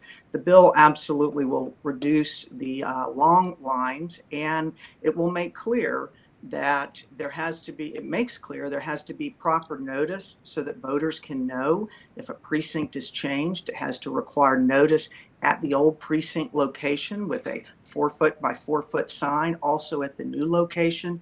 There are many provisions in it, but let me just mention specifically with regard to your question about shortening absentee days to request an absentee ballot. As recommended by the Association of County Commissioners, which is a bipartisan group, and the U.S. Postal Service, our timing to request an absentee ballot allowed someone to request one the Friday before the regular election, which almost certainly meant they would have an unsuccessful vote. And so this moves it back to 10 days, which is more expansive, I will admit, 11 days than what the U.S. Postal Service recommended, which was 14 days. But it, I do believe, will result in more successful absentee ballots cast, regardless of whether one lives anywhere in the state and whether they're a Democrat or a Republican. I'd just say in conclusion that giving Georgia voters under the new law less time to request absentee ballots and shutting down the number of drop boxes from 94 to 23 cannot make it easier to vote or create more opportunity. I think just the opposite is the case. Senator Grassley? No, I don't know what you're talking about. Speaker Jones, did you look at any other states for guidance or inspiration in the provisions of SB 202? Yes, sir, we most certainly did. We wanted to make sure that although our voting system is more expansive than many in the country, particularly in the Northeast, we wanted to make sure that any changes we made were mainstream, common sense, and made it easier, more fair, more transparent, and secure for a voter, regardless of their geography or whichever party they tended to vote for. And I do believe this bill does that. We, unlike, frankly, most states in the union, we do have a voter ID, which is common sense regulation and required to pick up a child from daycare, board a flight to go visit grandmother. It's to cash a check. And I think the bigger issue for the 3% who do not currently have a either driver's license or a free, and I emphasize free voter ID, I'm most concerned about their ability to participate in the 21st modern century and society as a whole. And that's perhaps where we should give our efforts to, is not undermine the security of elections for absentee ballots, but rather help the few that don't have one to obtain one. Thank you, sir. Also to you, Speaker Jones, can you tell me what SB 202 does to reduce lines at vote? And if it's got 10 examples that you can give me just one or two. Yes, sir. Thank you. Because particularly in the June primary, when we had a brand new election system, elections officials, poll workers were learning how to utilize the machines. We did have some long lines in some areas of the state. They were primarily in counties that are Democrat run. But regardless of that, what we did was we have required that at any single point in time in the next general election, if there is a line of 1 hour or longer, at the next following subsequent general election, the election superintendent for that county must either split the precinct, add poll workers, add machines, or all of the three. I'd like to ask Secretary Gardner, Iowa and New Hampshire brag about first in the nation, one for caucus, one for primary. In fact, H.R. 1 or its state equivalent, S1, is passed. If so, what effect do you think that would have on the ability of our states to preserve their first in the nation status? Senator, S1 would not specifically have an effect. However, I've made the statement that it could put the New Hampshire primary in a perilous position, and I stand by that statement. Okay. Let me ask you. Let me ask you one other question. Your state has voting laws that are seen as restrictive, yet as you told us in your opening statement, it's consistent that consistently has some of the highest turnout elections in the country. Would you agree with me that voters tend to turn out more for elections when they have more confidence that their vote will be counted appropriately? And what effect has your voter ID provision had on turnout? Absolutely. The trust and confidence voters have in the process is a huge boost to turnout. And New Hampshire had a voter ID law for the first in the 2012 presidential election. And so 2020, 6 months ago, that was the third presidential election that we had voter ID. We had, in 2012, the highest turnout since 1960 in New Hampshire, over 14% higher than the country as a whole, and higher than we had had in over a half a century among our own presidential elections. In 2012, in 2016, we even went higher than that, 14.5% higher than the country as a whole, with the second presidential election using voter ID. And 2020, it was the same. When voter ID was going through the legislature, there were people saying that 10% of the population was not going to be able to vote. This would hurt certain groups more than it would hurt other groups. And there were polls that nonprofits like Pew published and came and testified in our hearings saying that it could be 11% decline. And in our state, it was just the absolute opposite.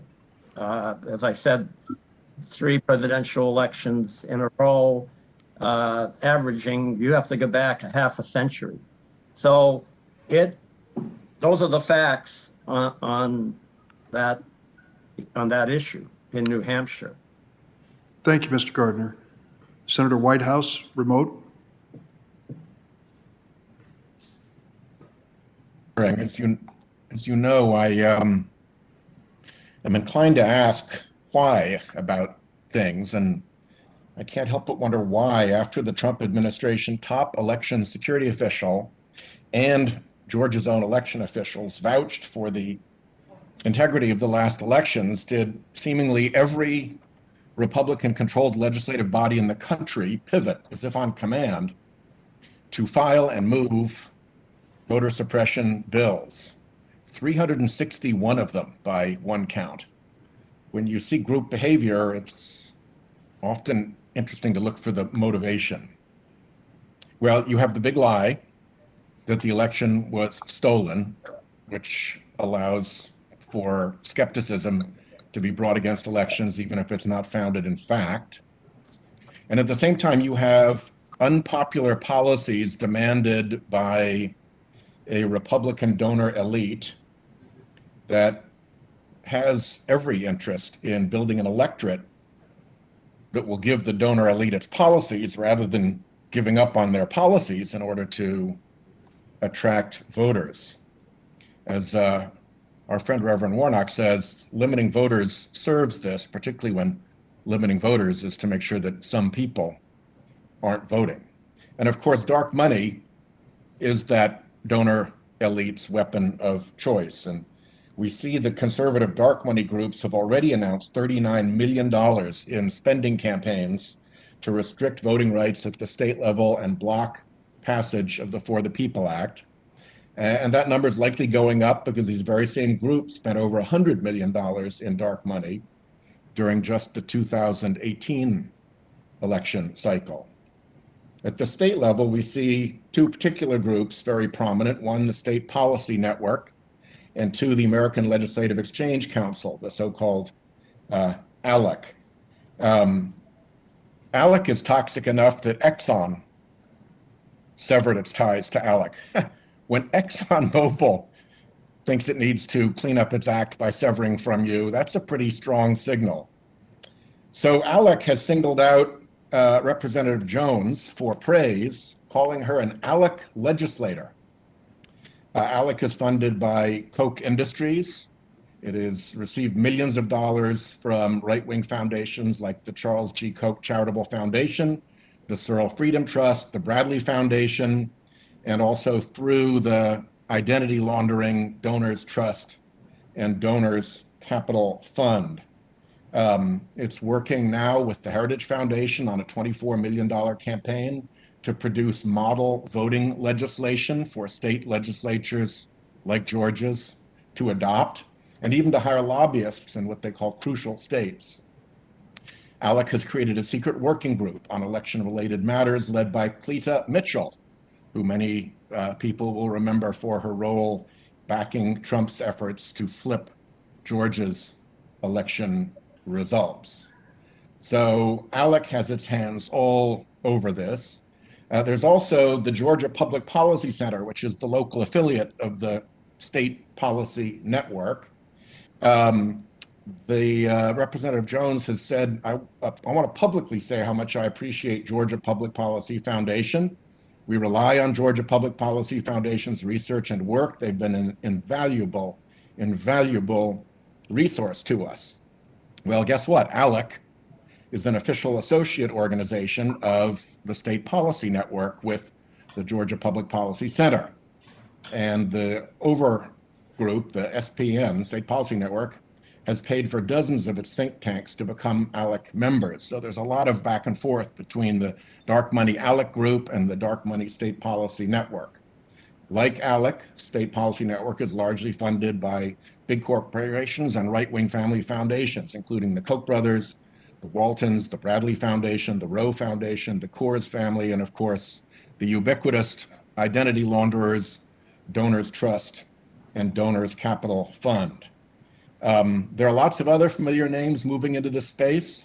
The Heritage Foundation, the Koch-funded dark money group's political arm, Heritage Action for America, announced plans to spend $24 million on a 2-year effort to shape states' voting laws and to work at the federal level to block the For the People Act. In March, Heritage Action boasted that Heritage Action recently launched an effort to strengthen Georgia's election laws and restore voter confidence in the state, including a $600,000 TV ad buy, digital advertising, and a grassroots advocacy initiative for an initial total investment of $1 million. And that's a quote from them. At the same time, we have the so-called Honest Elections Project, which is Leonard Leo's new outgrowth of his vast dark money network that has pledged tens of millions of dollars into conservative election efforts. Honest Elections Project is an alias group that can use all of the anonymous funds given to its pre-existing judicial education project, which Leo used to steer Bradley Foundation grants into coordinated amicus brief efforts that I've chronicled elsewhere. His Honest Elections Project for Georgia released a string of press releases urging Georgia to investigate its 2020 results and to take up voter suppression legislation, and congratulated the state for enacting SB 202 last month. Last is True the Vote, a group whose main aim has been to recruit poll watchers, whose task of finding suspicious activity is often focused on voters in neighborhoods of color. Like the other groups, its finances are largely opaque, coming through anonymized donations via a Donors Trust, as well as the Bradley Foundation and, of course, the State Policy Network. So there is this complex interlocking network of billionaire right-wing dark money that I think tends to signal why the whole herd would have moved at once based on no actual evidence of fraud or dishonesty in the elections. Thank you, Senator. Has my time expired? I'm afraid it is. My apologies. My clock doesn't run when I'm remote, and I will yield my non-existent remaining time. Thank you, Chairman. Senator Graham. Thank you. To my dear friend, Sheldon, I appreciate your consistency. So what would account for the elephant herd is apparently marching in one way. H.R. 1, I believe, is supported by most every liberal group in the country. Most of my Democratic colleagues support H.R. 1. Why? What motivates you? Redistricting.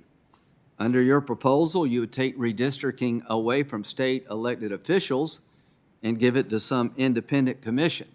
What's that got to do with voting? That's about trying to change the ability of red states to be able to draw new lines based on population shift. H.R. 1 has a 6-to-1 match for low dollar donations. What's that got to do with voting? Nothing. It's got to do with political power, trying to have the federal government subsidize campaigns favorable to you. And if 6-to-1 match had been in place in my recent election, South Carolina would have probably had over $1 billion spent. I think the people of South Carolina deserve better than that. I raised 110. My opponent raised 132. If you had a 6-to-1 match, it'd have been about $1 billion. I think that's cruel and probably violates the Geneva Convention. So H.R. 1 is not about righting wrongs. It's about power. It's about trying to grab power, and I can understand why people want to grab it. I don't understand why people on our side would willingly sit on the sidelines, and we're not. But we're here today to talk about the voting process. Mr. Gardner, you're sort of a legend in your part of the world. I think rightly so. It's my understanding that you oppose H.R. 1 in the Senate equivalent. Is that correct? Yes. In 30 seconds or less, why? Well, first of all, we don't have any early voting in New Hampshire. And for all the studies that show that early voting actually helps turnout, I can show you plenty of academic studies that show the opposite. That just because you make voting easier does not raise the turnout automatically. And we have election day that is a day for everything in New Hampshire. It goes all the way back to the beginning. Our Constitution predated the federal Constitution, and it ends that day. It's our tradition because every polling place, the chief election officer has to, that evening of the election, read publicly the votes cast for every candidate on the ballot, and that is the end of it. And our early voting, that is called early voting across the country, is just not allowed under our Constitution. So you believe that it would be a power grab when it came to New Hampshire voting? Is that fair to say? By the federal government? Yes. And the same thing with no-fault absentee. Okay. We didn't even know, it's the same thing. Thank you very much. The Carter-Baker Commission looked at voter fraud in voting in 2008. They found that there's no evidence of extensive fraud in U.S. elections or multiple voting, but both occur, and it could affect the outcome of close elections and many other findings. The absentee ballots remain the largest source of potential voter fraud. That's what the Carter-Baker Commission said, not me. The Carter-Baker report said, recommend to reduce fraud, recommend prohibiting third-party organization candidates and political party activists from handling absentee ballots. I think that's related to ballot harvesting. So my question for Ms. Abrams, do you support voter identification laws? Yes. Okay. Do you There support... are 35 states in the United States that have had voter identification laws. Okay. In fact, every state requires some form of identification. Okay. What I've objected to is restrictive voter identification laws that narrow the set of permissible materials that allow you to prove your identity. The answer is yes as a concept. Do you support the idea that voting should be limited to American citizens? Yes. Do you support that we should have, do you support ballot harvesting? Are you familiar with that term? I'm familiar with the term of art that's been propagated to describe a variety of efforts.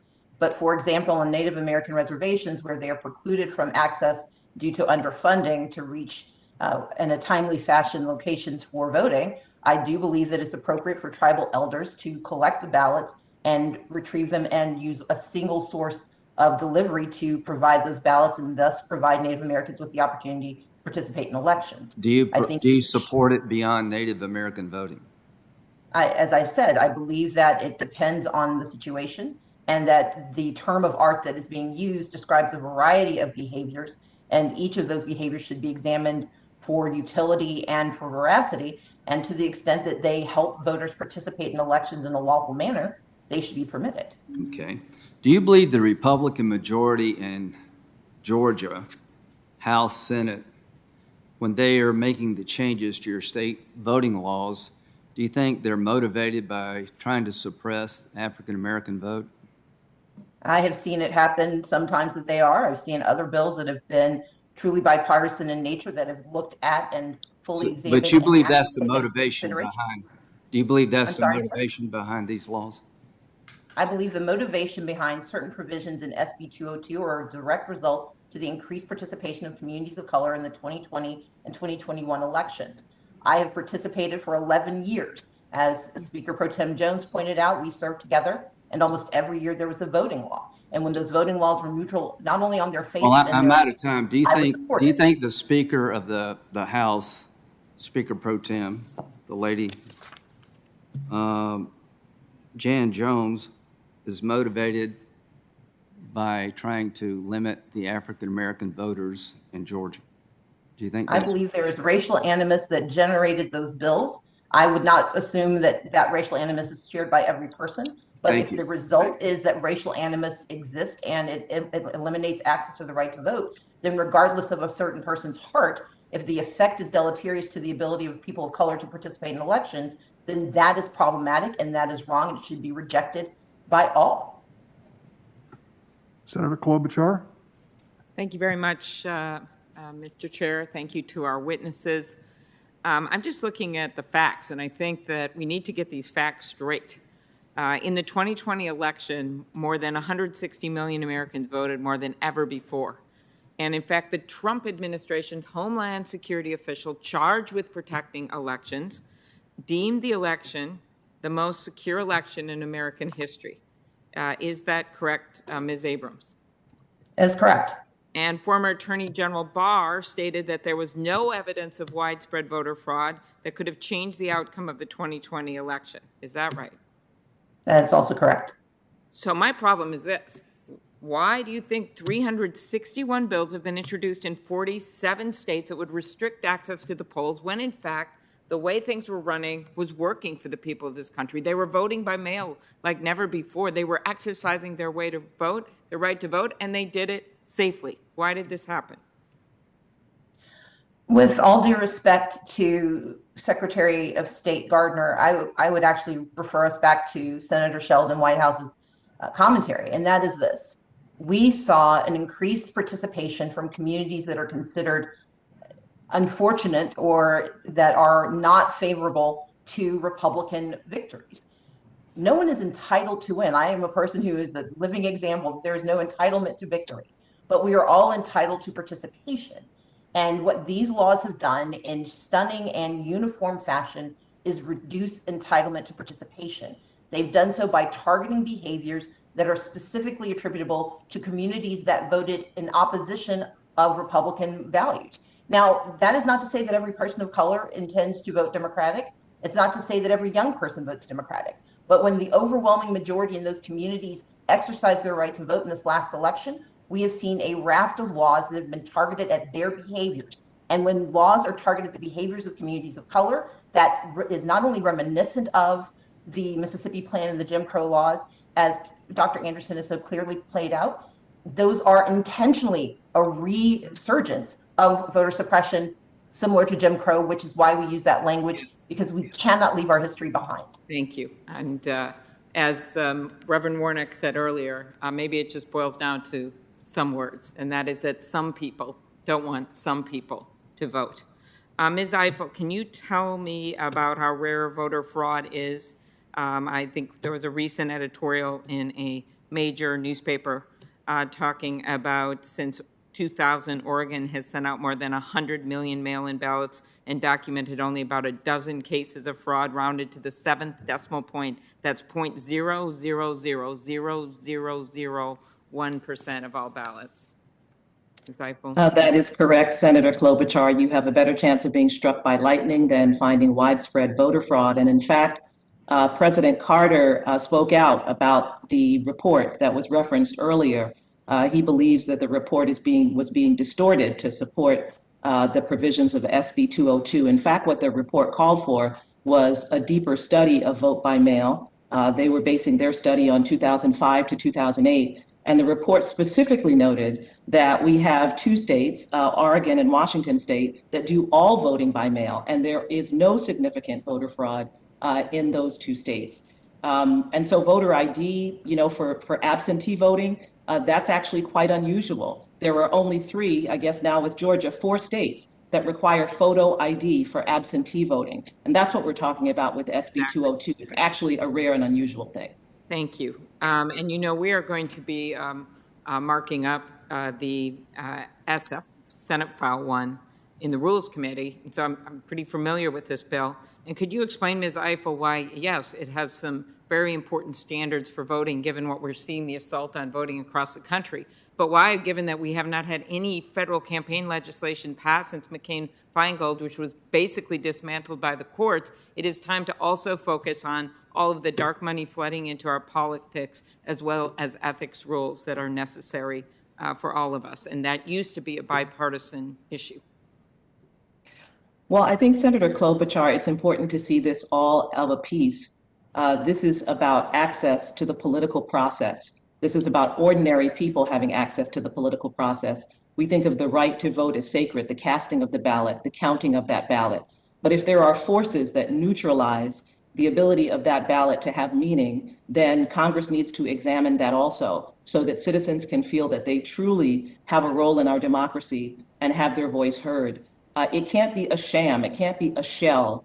When activists marched and risked their lives for the right to vote during the civil rights movement, they weren't just looking at the ceremonial act of casting a ballot. They truly believed that being able to participate equally in the political process would allow them to meaningfully change the condition of their lives and communities.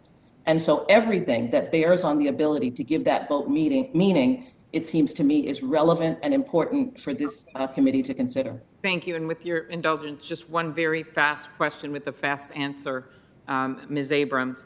One of the things as I prepare for this hearing that I'm chairing next month, one of the arguments made is that, it'll be so hard for states to enact these. However, we already have 43 states with early voting, 21 states with same-day registration, 19 states with automatic voter registration, 45 states that allowed all voters to cast a ballot by mail last year. In 2018, Michigan approved many changes to its election procedures that went into effect before the November 2020 election. Would you agree that states like Georgia and others have been able to implement these changes in a correct way without a problem? Absolutely. Thank you. Senator Cornyn. My first question is for Ms. Abrams.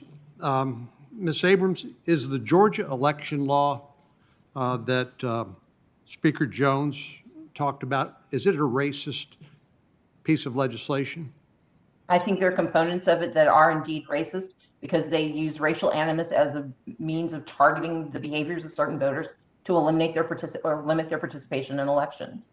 So you believe that the Georgia legislature made deliberate attempts to suppress the minority vote? Yes. Georgia has a no excuse absentee voting provision in that law. As Ms. Jones, I think, has said, certainly in her written statement, Connecticut, Delaware, Massachusetts, New Hampshire, and New York do not have any no excuse absentee voting. Are the voting laws in Connecticut, Delaware, Massachusetts, New Hampshire, and New York racist? I would say that they are behind the 8 ball and they need to be improved, and that's why I support the For the People Act voting rights provisions that would expand access to no excuses absentee voting. But as we explained earlier, it is how these behaviors are targeted. The state of Georgia targeted communities that used these resources for the first time to their benefit, and thus, after 15 years of Republican-dominated use of absentee balloting, it suddenly changed its mind about the utility, the processing, the timeliness. So you do think, excuse me, we only have 5 minutes to ask questions, and so if you would respond to my question. So just to be clear, you think Connecticut, Delaware, Massachusetts, New Hampshire, and New York that have more restrictive, no excuse absentee voting, you believe those election laws are racist? Senator, I'm responding to your question. Your question is... No, Ms. Adams, you're filibustering. Could you answer yes or no? I'm not.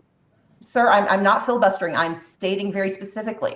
I believe that restrictive voting laws should be addressed by the For the People Act. I believe that the Georgia decision. So just to be clear, access, whether they're racist or not, you think they need to be changed because you disagree with them, right? No, that is not what I've said. Okay. I have said that those laws that were changed in 2021 in response to an increased use by people of color, laws that were put in place by Republicans 15 years ago, and they were perfectly satisfied with the utility of those laws until they were used successfully by people of color. The intent matters. And you the think intent that behind these laws matter in the state of Georgia. You think voter ID requirements are racist? No, sir. I've always said that. In fact, I wrote a book about the doesn't fact that that restrict doesn't that restrict voting? The requirement of a voter ID? I support voter identification. What I object to is restrictive forms of voter identification that limit who is permitted to use their identifications and that create a narrower and narrower list. And Georgia gives you can use a free ID or a utility bill or something like that.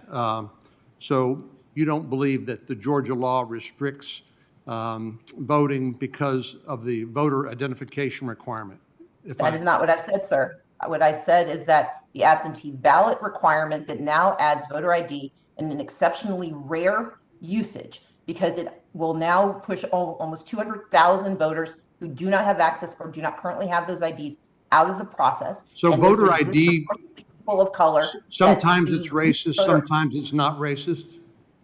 The intent always matters, sir, and that is the point of this conversation. That is the point of the Jim Crow narrative, that Jim Crow did not simply look at the activities, it looked at the intent, it looked at the behaviors, and it targeted behaviors that were disproportionately used by people of color. Do you know that Gallup says that 69% of black voters support voter ID and 75% of voters overall? Sir, I'm among those who support voter ID. I've never objected to voter ID. I object to narrowly tailoring and narrowing the permissive ability. So you agree with voter ID in some circumstances and not in others? That's not what I've said, sir. No, you said it based on intent. So voter ID without malintent is okay. No, sir, that's not what I said. Well, Senator, I'm happy to respond to your questions. Ms. But Jones, if you're going to I have a question for you in my remaining time. Ms. Jones, Connecticut, Delaware, Massachusetts, New Hampshire, New York don't have any no excuse absentee voting. Georgia decided to permit it. Why the differences between Georgia and these other states? Thank you, Senator Corbin. Georgia has a long history, particularly since Republicans have been in charge since 2003, of expanding access to voting. Senate Bill 202 does no differently, and the voter ID requirements that are being put in place for absentee voting are no different than the voter ID requirements for in-person or early voting. They are precisely the same.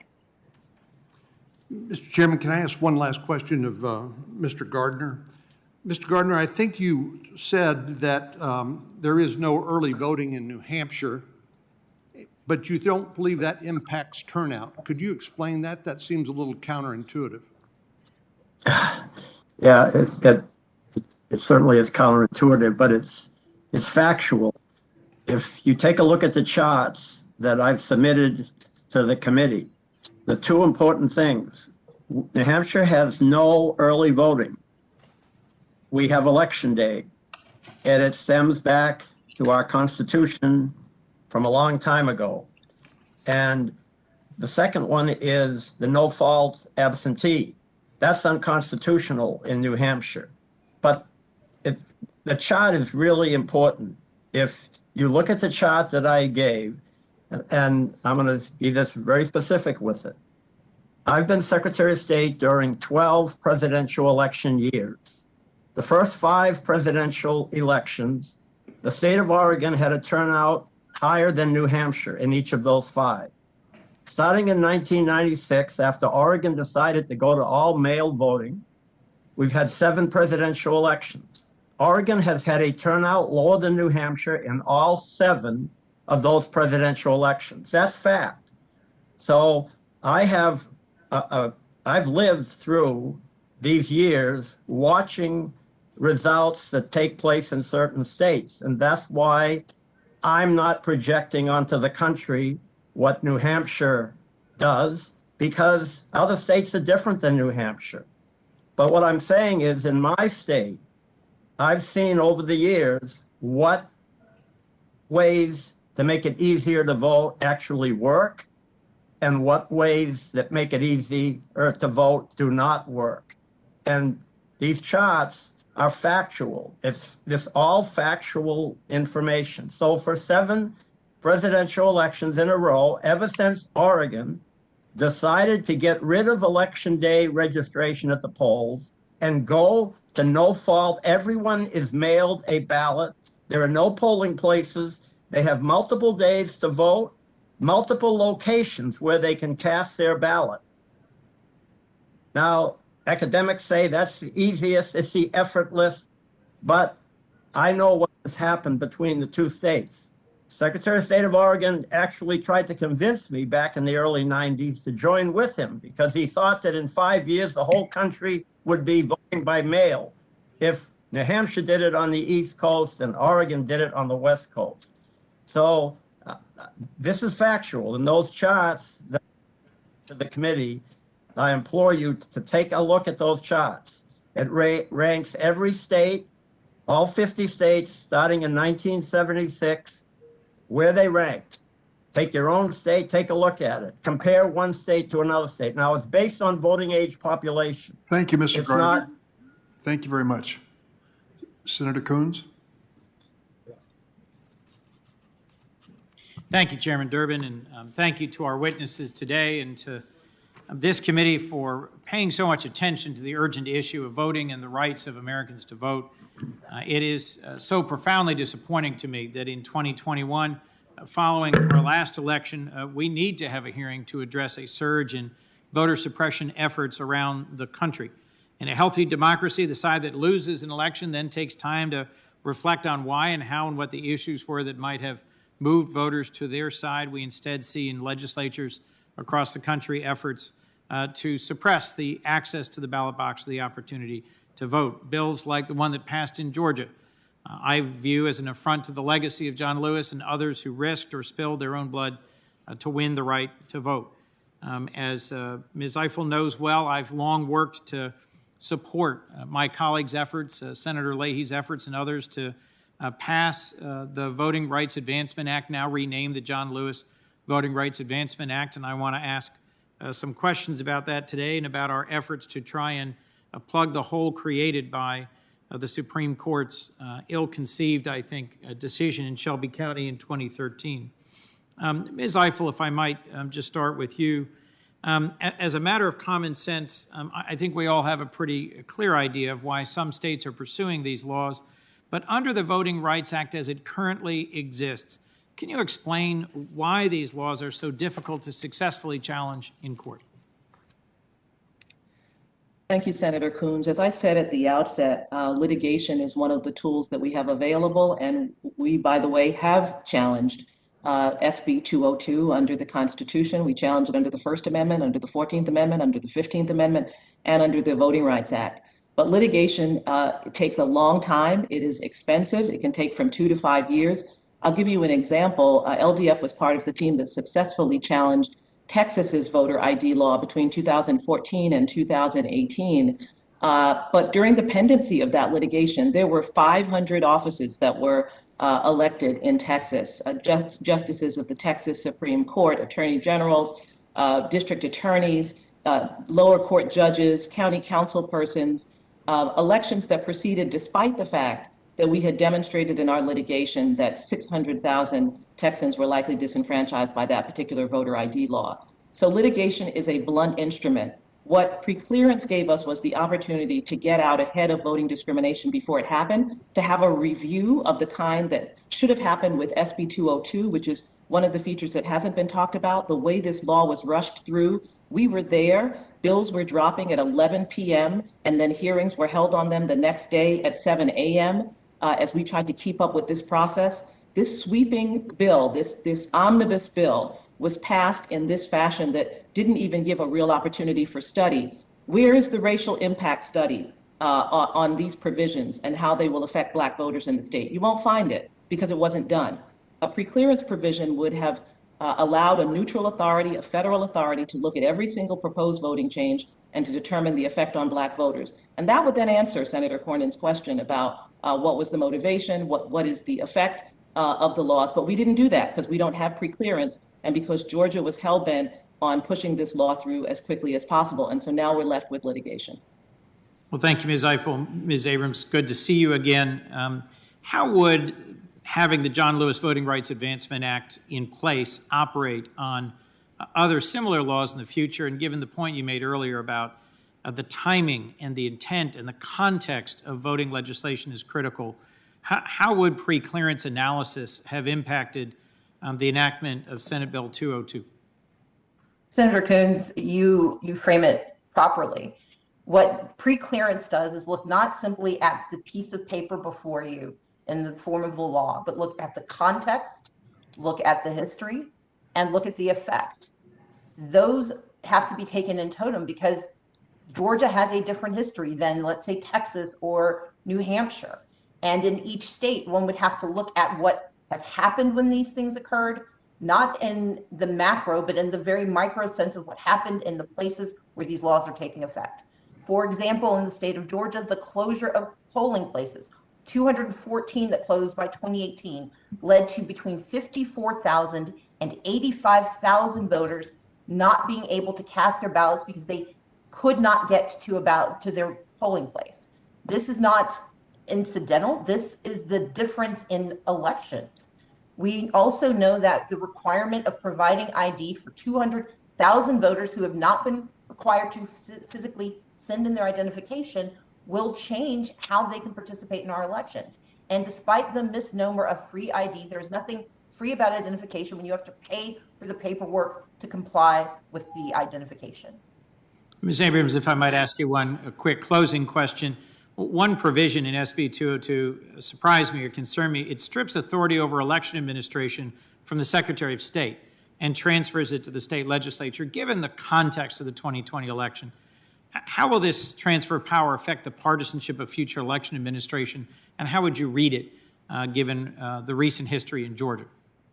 This is a very, very offensive language that not only removes home rule, it actually will put into power people who have nothing to do with communities. And for a body that seems to believe that those who are closest to the people should be making the decisions, giving these, number one, giving state legislatures the authority on their own motion to remove officials, elections officials, is dangerous. If that had been in place in 2020, the outcome of the 2020 election could have been vastly different. And we should be deeply concerned by the aggressive and naked attempt to wrest control away for purely partisan purposes. Thank you, Ms. Abrams. Thank you for what you and Fair Fight Action are doing. Thank you, Ms. Eiffel, and thank you to everyone who's participating in today's hearing. Thank you, Mr. Chairman. Senator Lee. Thank you, Mr. Chairman. I'm disappointed and frankly shocked that the majority party and the chairman would choose such an inflammatory title for this hearing by calling it Jim Crow 2021. The lack of judgment in this instance not only belittles those who endured such dehumanization and indignities through the Jim Crow era, and it also reminds all of us, or certainly should, of what Jim Crow was and how and when it happened and under whose leadership. We have to remember that it was, in fact, Republicans who pushed through the 13th, 14th, and 15th Amendments of the Constitution following the Civil War. 13th Amendment getting rid of slavery. 14th Amendment guaranteeing all Americans, and including Black Americans, who had been slaves and those who would not, equal protection under the laws. And including the 15th Amendment guaranteeing Black Americans the right to vote. These had a significant effect. They were enacted with great opposition coming from the Democratic Party. We got them through.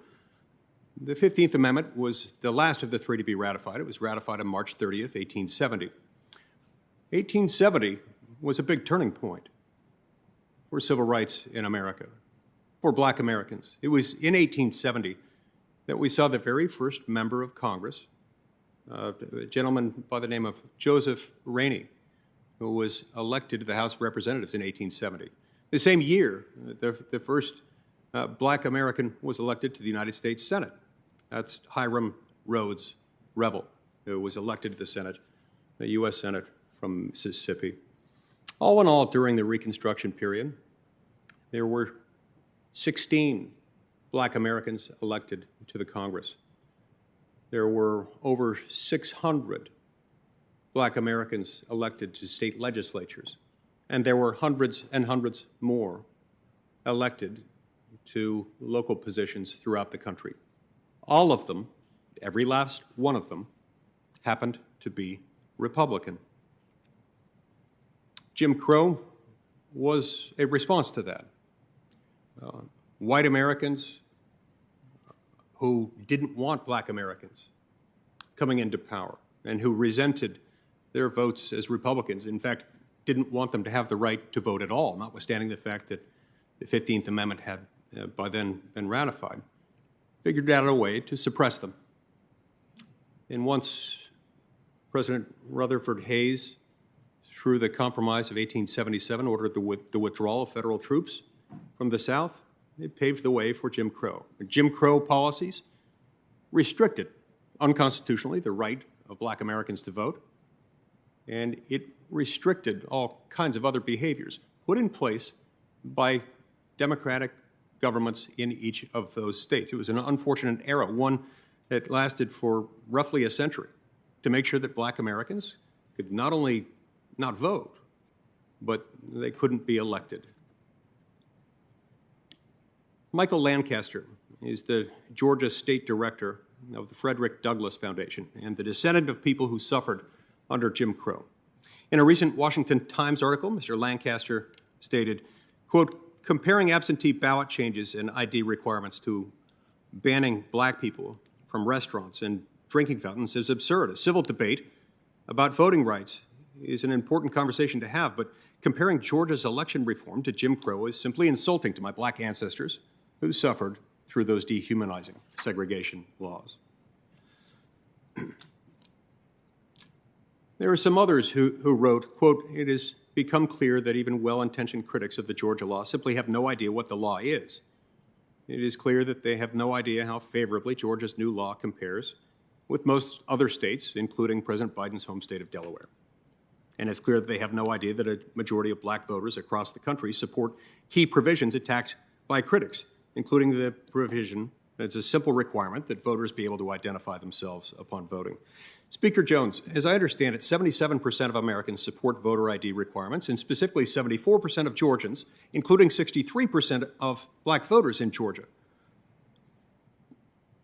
all of whom, and all of those numbers indicate support for the new Georgia voter ID requirements. Is that correct? That's correct, Senator. And so if a potential absentee voter in Georgia does not have a driver's license, he or she could also show a state-issued voter ID card. Is that also correct? That is correct, or one of the other forms of federally accepted forms of ID. And if somebody doesn't have that, then that could be provided free of charge. Is that also right? That is correct. At any Department of Motor Vehicles office or at any of the 159 elections boards. But please, if I may, Senator, the voter ID requirements are not more restrictive for absentees now than they have been widely accepted and certainly not criticized in the past for Georgia.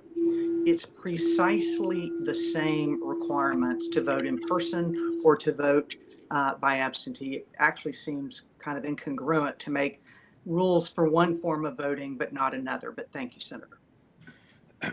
Mr. Chairman, I see my time's expired, and I suppose I'll be able to submit some additional questions for the record. I would note in closing, Secretary of State Raffensperger was, I'm told, interested in testifying and willing to testify at this hearing. You've invoked his name several times.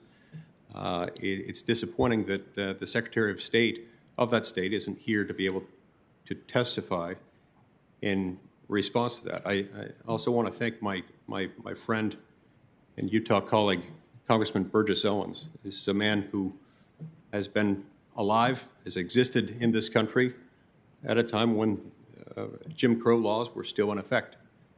And in some ways, he's been subjected to some of the same insults underlying Jim Crow. He's been lampooned, he's been drawn in caricatures alongside a Klansman in a brazen act of demeaning someone based on his race, demeaning him in a way that ignores the truth, the reality behind Jim Crow laws. This was a system of laws designed to help hold Black Americans back. Hold them back in part because white Democrats in the South didn't want them to vote and didn't like the fact that they were voting as and being elected as Republicans. So let's not compare a voter registration law, one that makes sure that dead people can't vote, to that. We can do better than that, and we should. Thank you, Senator Lee. For the record, and I will concede, the era of Jim Crow in the South was propagated primarily by Democrats, Southern Democrats and segregationists. The political alignment changed in America starting in the late 1950s and the early 1960s, and Republicans became more dominant in those states for the most part. What we have today is the party of Lincoln, which is refusing to join us in extending the Voting Rights Act. That used to be a bipartisan exercise. Democrats support the extension of the Voting Rights Act and trying to overcome the Shelby County decision and making certain that we can review every state's activities as to whether or not they are fair or not fair. So I would concede the historical point, but I don't think that the senator stuck with the proposition to the present day. At this point, we have Senator Blumenthal. Is he available by remote? Mr. Chairman, if I could respond to that. You may, of course. For a moment. Look, so Republicans never ceased to be the party, never ceased to be the party that believes that the 13th, 14th, and 15th Amendments matter, and that the inherent dignity of the immortal human soul is such that it should never be denigrated by subjecting someone based on their race to a lack of civil rights. So it's not fair, it's not accurate to portray the two parties as having somehow crossed as if in the 1950s. It's just not accurate. And yeah, some Southern Democrats later became Republicans. That's true. That didn't change the Republican Party's alignment on this issue. My point was the political alignment has changed. That's obvious. And secondly, the Voting Rights Act, which is the nature and subject of this hearing, used to be a 98-0 proposition. Now only Democrats will vote for it since Congressman Sensenbrenner is gone. Yeah, you're talking about Section 5 of the Voting Rights Act, which subjects some states to pre-clearance. The designation of pre-clearance and concerns of a constitutional nature raised by the Supreme Court of the United States itself is very different than stated opposition to the Voting Rights Act itself and to the many other provisions that have done some good and that still have overwhelmingly, entirely bipartisan support. And I resent that. Well, I'm sorry you resent it, Senator, but it's a fact that we are dealing with a Voting Rights Act which used to be universal and bipartisan and now is not. The Democrats support it, the Republicans do not. Yeah, it is not accurate to say Democrats support the Voting Rights Act and Republicans do not. We're talking about a particular application of Section 5 of the Voting Rights Act that, based on its implementation and based on the failure to update findings, was leaving some states unconstitutionally, in the judgment of the Supreme Court of the United States, in a different position. I happen to disagree with that opinion. You see it differently. Senator Hirono by remote.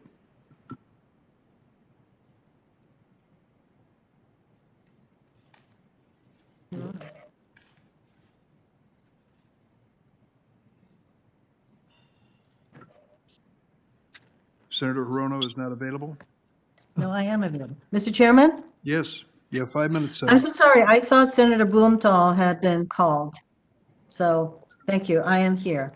Many are called. Please proceed. And some actually answer and show up. Okay, this is for Ms. Eiffel. You noted that the average length of Section 2 cases is 2 to 5 years, and it's simply not sustainable. And that is why we need to pass the John Lewis Voting Rights Act. So perhaps you can tell me, how effective is the current Section 2 in protecting people's right to vote in comparison to the pre-clearance process that was in place under Section 5? Thank you very much for that question, Senator Hirono. So let me clarify also, just given the last colloquy, the Supreme Court actually invited Congress to update the formula under Section 5. It did not strike down Section 5.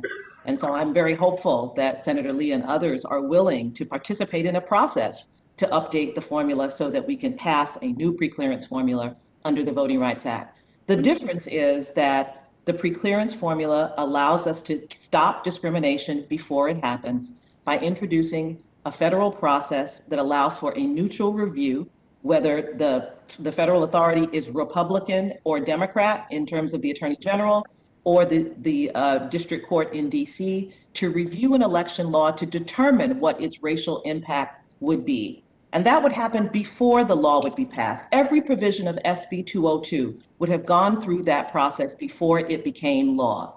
Instead, the law was rushed through. It now exists. We have filed suit along with other organizations. We will litigate that case likely for more than a year. And during that time, there will be elections in Georgia. As I said, in the Texas case, we were still litigating in 2018 a voter ID law that was enacted in 2014. If we think that that's appropriate for a healthy democracy to hold scores or hundreds of elections in which potentially hundreds of thousands, if not millions of voters are affected, and that law may ultimately violate the Constitution or the Voting Rights Act or the Americans with Disabilities Act or any of the other reasons why voting changes have been struck down, then I think that's what this committee has to really focus with. As a matter of democracy, we need to deal with these matters before they become law. I agree with you, Ms. Eiffel. In the meantime, though, the Supreme Court has before it 2 cases that test Section 2. And I know some of the arguments that the opponents of Section 2, they would like to very much limit the impact of Section 2, bad enough that the Department of Justice under the Trump administration brought how many Section 2 cases? I think it's 0, if maybe 1. I think that the 1 would be about it. That would be the maximum. So it's hard enough under Section 2, but some of the arguments that were made, if the Supreme Court goes along with the arguments that were made to limit Section 2, that would make it even harder. You would have to show different impacts. You would have to show much more than what you currently have, which is hard enough to do under Section 2. Would you agree? It would be utterly devastating. It would be utterly devastating, a blow to our democracy, a blow to one of the finest moments in this country, which was the passage of the Voting Rights Act in 1965. And when the Senate passed the Voting Rights Act in 1965, they were very clear that they meant to get at not only current forms of discrimination that existed in 1965, but the Senate report said it was also designed to get at ingenious forms of discrimination that might be created in the future. Congress was forward-looking. They understood that voter suppression would not go away. And to wipe out that history would be an affront to every martyr of the civil rights, voting rights movement, to Senator John Lewis, and to the many Black voters who actually feel demeaned when they're told that they can't give water to their elderly relatives standing on a line trying to vote.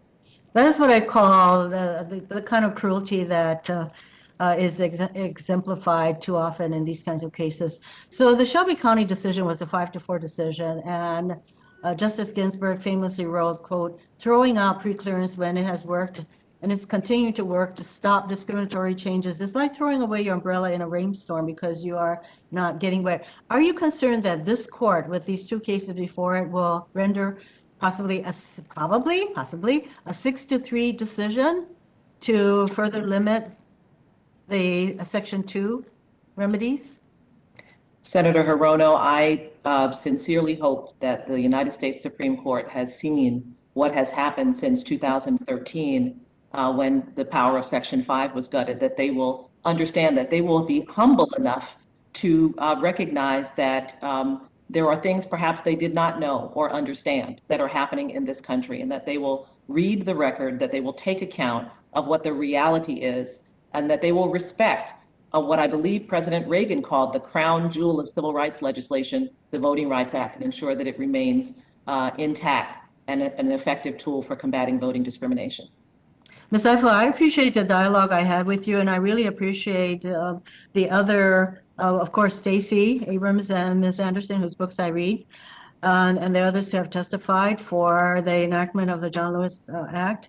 I just want to mention one more thing, though. I've heard some comparisons to Hawaii voter laws and saying, well, Georgia is better than Hawaii. Oh, give me a break. For the first time ever, Hawaii had all mail-in ballots the last election, and we had the second highest percentage of voter participation as a result. This is why mail-in balloting is voting is so important, and why we need to look at what the post office was doing in the 2020 elections that made it that much harder, and the person who heads up the post office is still there. He needs to be removed. That is an editorial comment. Thank you. I think my time is up. Thanks, Senator Rono. Senator Cruz. Thank you, Mr. Chairman. Ms. Abrams, it's been over 2 years, and you still refuse to concede that you lost the race for governor in Georgia in 2018. You have said that, quote, you do not concede that the process was proper, and that, quote, they stole it from the voters of Georgia. Yes or no, today, do you still maintain that the 2018 Georgia election was stolen? As I've always said, I acknowledged at the very beginning that Brian Kemp won under the rules that were in place. What I object to are rules that permitted thousands of Georgia voters to be denied their participation in this election or to have their votes cast out. And so I will continue to disagree with the system until it is fixed. We have seen marked progress made, and unfortunately it was undone in SB 202, but I will continue to advocate for a system that permits every eligible Georgian to cast their ballots. Ms. Abrams, I'm going to ask you to please answer the question I asked, which is, do you, yes or no, do you still maintain the 2018 election was stolen? That's your language. My full language was that it was stolen from the voters of Georgia. We do not know what they would have done because not every eligible Georgian was permitted to participate fully in the election. So you also told the New York Times that your loss, quote, was fully attributable to voter suppression. Ms. Abrams, do you know in Georgia whether the percentage of African-American Georgians who are registered to vote and who turned out to vote, is it higher or lower than the national average?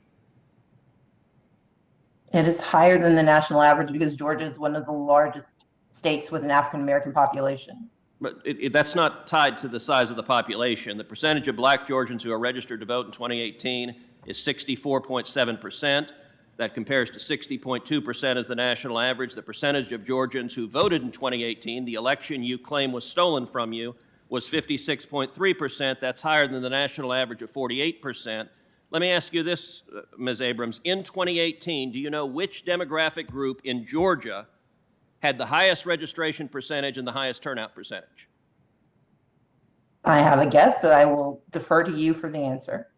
The answer is African Americans had the highest registration and the highest turnout, despite your claiming that the election was stolen and there was somehow voter suppression. Let's shift to the Georgia law in particular, which there have been mountains of lies spread by both Democratic politicians and by the press. Does the Georgia law reduce the number of early voting days? Yes or no? Yes. It does so because you have to look at it in toto. It is not simply looking at the number of days that were expanded for 40% of the population, which for 60% of the population had been the norm. It also has to look at the early voting runoff days that were indeed shortened. If you add together is it correct that the law increases the number of mandatory days of early weekend voting? It is a partial answer to say that certain days were increased in certain counties that had not participated in the use of all of those days of elections. They had been optional, and most 60% of Georgians had been able to vote for those full number of days. 40% will now join, and that is a good thing. But at the exact same time, this same bill eliminates weeks of early voting during runoff elections and limits and allows the elimination of weekend voting. Do you believe that requiring an ID to vote suppresses votes? As I have said, written, testified, and have repeated today, I believe that voter identification is always appropriate. You should know who is voting. What I object to are the ways that we are narrowing and restricting who has access to the right to vote, and that has been a common and necessary complaint. As we noted in 2018, what happened to Native Americans in North Dakota who were denied the right to vote because they were required to have photo identification that included language and included perquisites that they were not entitled to demand. When we have narrowing of opportunities without expansion of access, that is absolutely wrong, and I will stand against it in Georgia and everywhere. During the 2020 election, did your organization, Fair Fight, collect ballots for voters? And if so, were the people collecting ballots for your organization paid? We did not collect ballots. We did not pay people to collect ballots. We sent to voters absentee ballot applications, as did the Secretary of State, as did a number of other organizations, because in the midst of a pandemic, we thought it was important for voters who may or may not have had information about what their rights were to ensure that they had the education and opportunity for engagement in our elections. So I want to be clear about your testimony to this committee. Your testimony is that your organization did not pay any person in the state of Georgia in 2020 to collect ballots for anybody else? No, sir. Okay, thank you. From Georgia, Senator Ossoff. Thank you, Mr. Chairman, and thank you to our panel for joining us. Mr. Chairman, I'd like to enter into the record a number of statements which may clarify for some of our colleagues the motives and circumstances that led to the passage of this infamous law in Georgia. Without objection. This is Georgia's Republican Lieutenant Governor, Jeff Duncan, who said about the law, quote, "This is really the fallout from 10 weeks of misinformation that flew in from former President Donald Trump." He further said, "There is solutions in search of a problem. Republicans don't need election reform to win. We need leadership." That was on Meet the Press. He further said in an op-ed in USA Today, knee-jerk reaction legislation, such as not allowing the distribution of water within 150 feet of a polling station just to appease the extreme right corners of legislators' districts and to avoid primary challenges. Ms. Abrams, in the exchange that you just shared with Senator Cruz, the question of early voting opportunities was raised. Can you please clarify for this committee what has changed about early voting and runoff elections in Georgia under this new law and what the impact might be of those changes? Certainly. In the state of Georgia, previously, the law said that elections occurred during business hours. Most 60% of voters were able to vote between 7 a.m. and 7 p.m., which is the hour of operation on Election Day. And so for the majority of Georgians, the time allowed was from 7 a.m. to 7 p.m. The law now mandates that it be 9 to 5 p.m. with the option.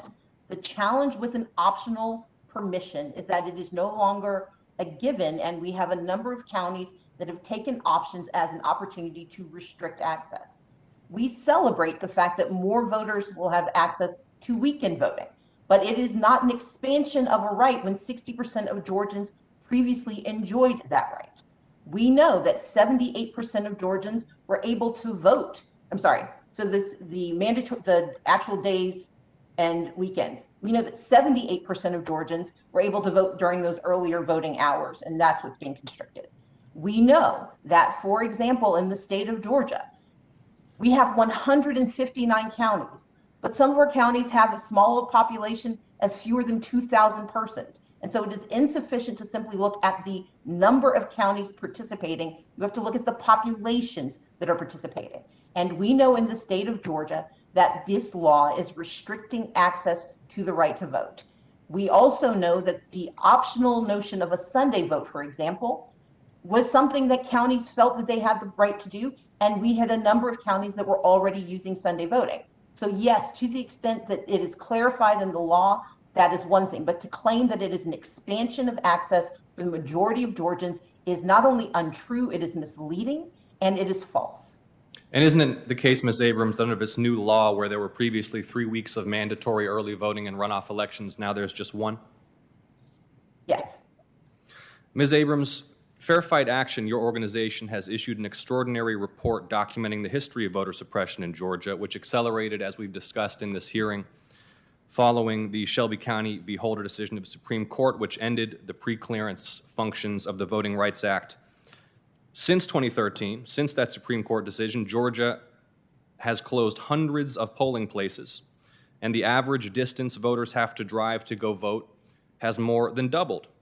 And not surprisingly, according to a nonpartisan analysis by the Atlanta Journal-Constitution, Black and brown voters have been impacted the hardest by many of these changes and are 20% more likely to miss voting in an election because of the long distances they're forced to travel. And Mr. Chairman, I'd like to enter this Fair Fight Action report, Georgia's Enduring Racial Discrimination in Voting and the Urgent Need to Modernize the Voting Rights Act, into the record, with your permission. Without objection.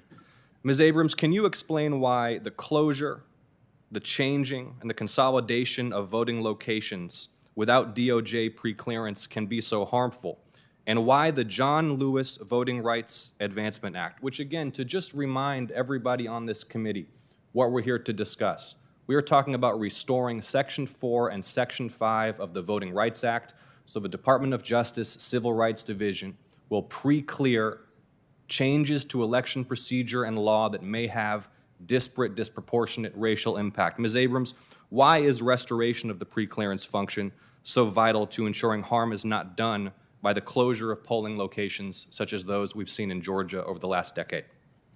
So over the last decade, we've seen more than 214 polling places closed. We have seen a number of consolidations and a number of shifts. We saw in Clayton County at one point an attempt, sorry, not in Clayton County, in Macon-Bibb County, an attempt to move a polling place from a location that was a publicly neutral place to a police station, which was going to have a deleterious effect on the likelihood of voters of color going to vote if they had to go to a police station to cast their ballots. We know that in the state of Georgia, under 2019 analysis by the Atlanta Journal-Constitution, that the closure of polling places, given the sheer size of Georgia and the increased distance that people have to travel without access to public transportation, led to between 54,000 to 85,000 people who were not able to cast their ballots, and Black voters were 20% more likely to be affected by these closures.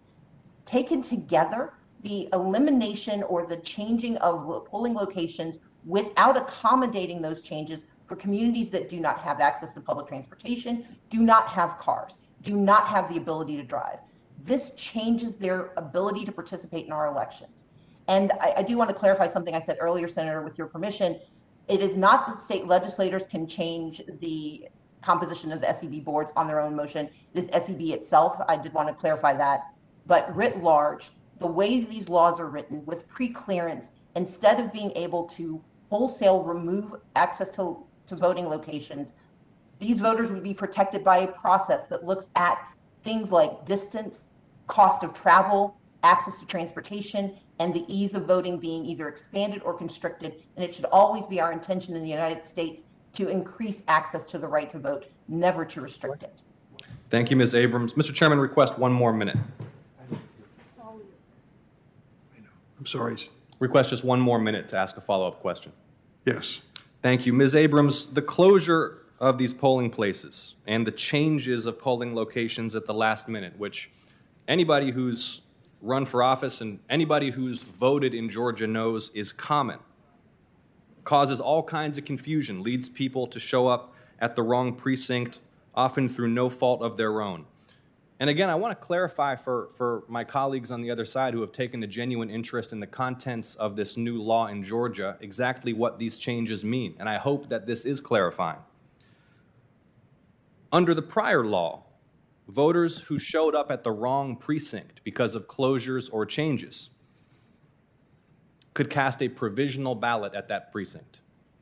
Under the new law, if they arrive before 5 p.m., they are forced to go to a different precinct, to travel in some cases across town. In some of these counties, to travel up to an hour to a different precinct in order to cast their vote or risk disenfranchisement.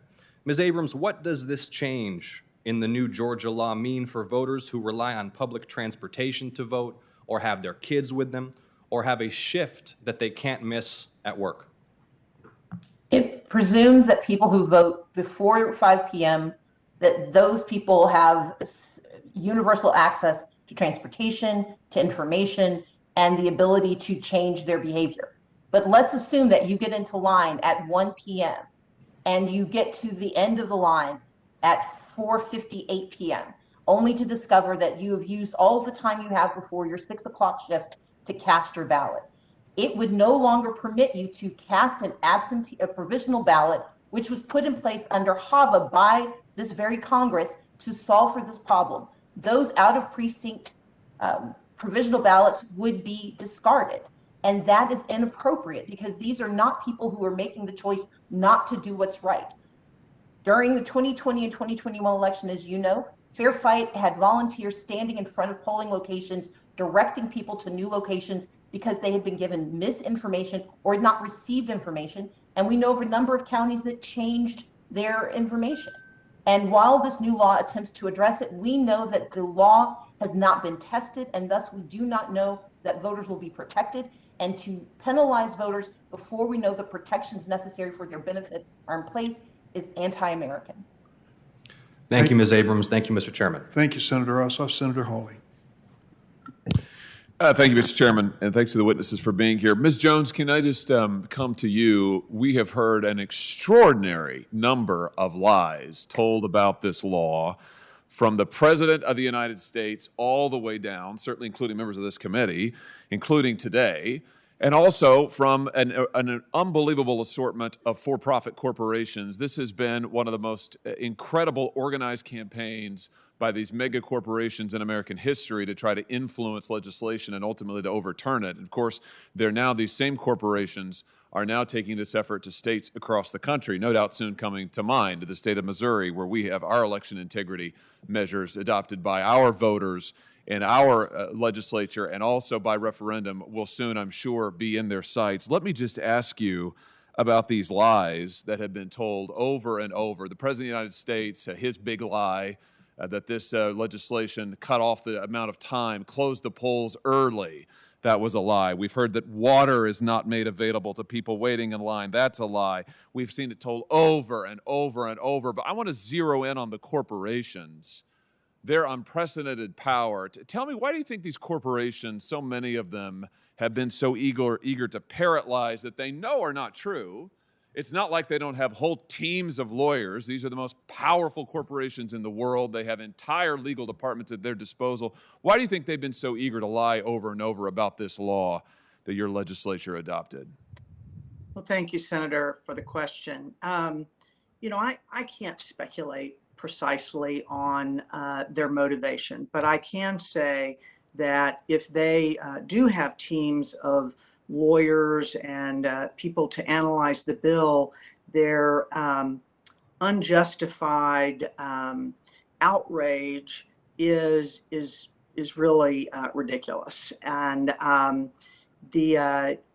believe most of these corporations, if they read the bill and compared our voting laws to most of the rest of the state, they would know that Georgia has an expansive system of voting. We've made it more expansive. And I must clarify, Senator, that Georgians always have had, for decades, the ability to offer early voting, or not decades, as long as we've had early voting, the hours of up to 7 to 7. That continues to be the case. What we did was counties that offered fewer than 9 to 5 early voting hours, we've required them. 134 more counties will offer longer early voting. But it has been disappointing to see some, and I will just say it, some in the business community either not read the bill or feel that they would be punished somehow by some of these enormous nonprofit organizations that have placed a lot of pressure on them. Let me just ask you about some of the pressure tactics that these corporations have brought to bear. We've seen in public what they have done. We've seen the statements that they have made and the lies that they've told. Tell me about the companies, what they've been doing in the legislature. I'm sure they have teams, fleets of lobbyists, just like they do here in this Capitol. Right. What are the sort of tactics that they have used there in the legislature to try to influence, intimidate? I mean, just give us a sense of what's been going on. Well, I will say I worked closely on the bill and participated in the writing of every word of it. And I can say I was quite surprised by a couple of the companies' outrage, given that I never heard from a single one of them.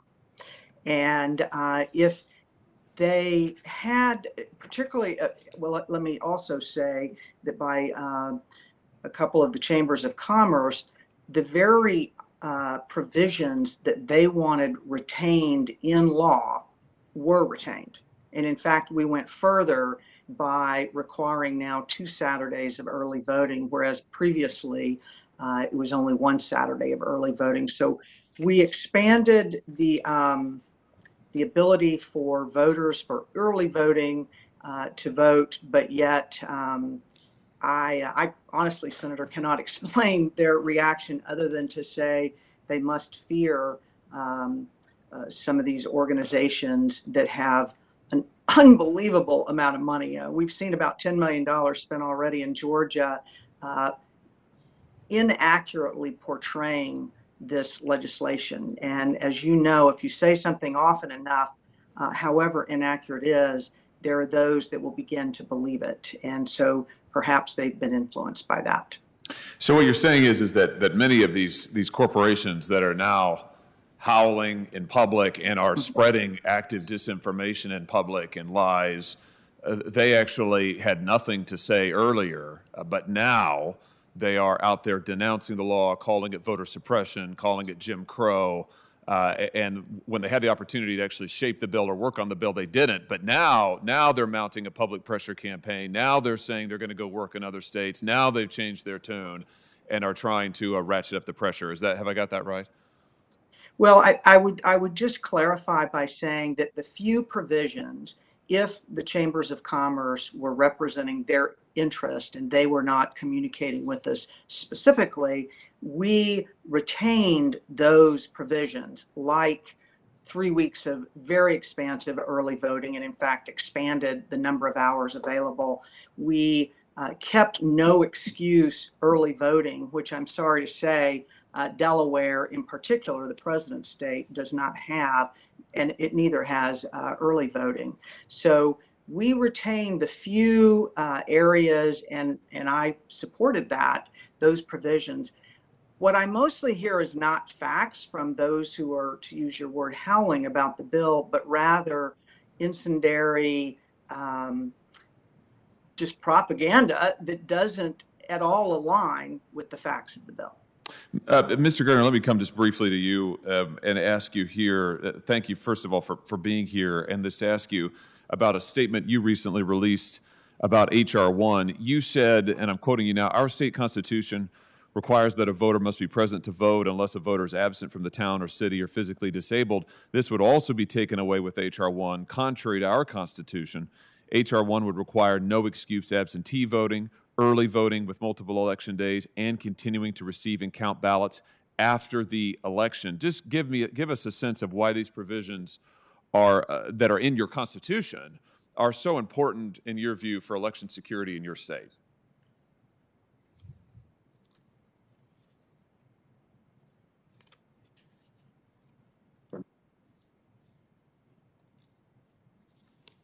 Yeah. Repeat the question. Okay, was that for me? Yes. Oh, I'm sorry. Well, they're important for New Hampshire because it's what has made our turnout what it has been. It's a combination of the trust in the process and the ease of the process. If you take that away from New Hampshire, then we're not going to have the turnout that we have had over the years.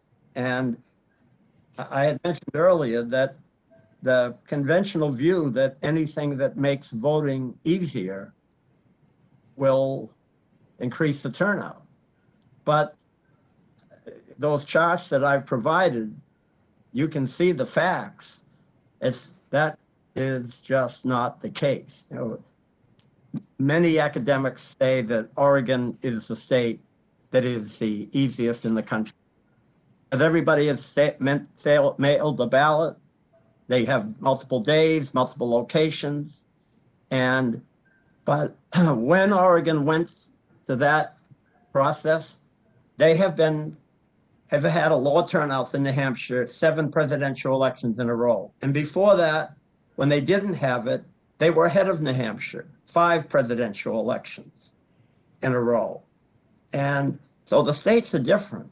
The states have integrity is important. The belief that the process is honest is important. It's a fine balance.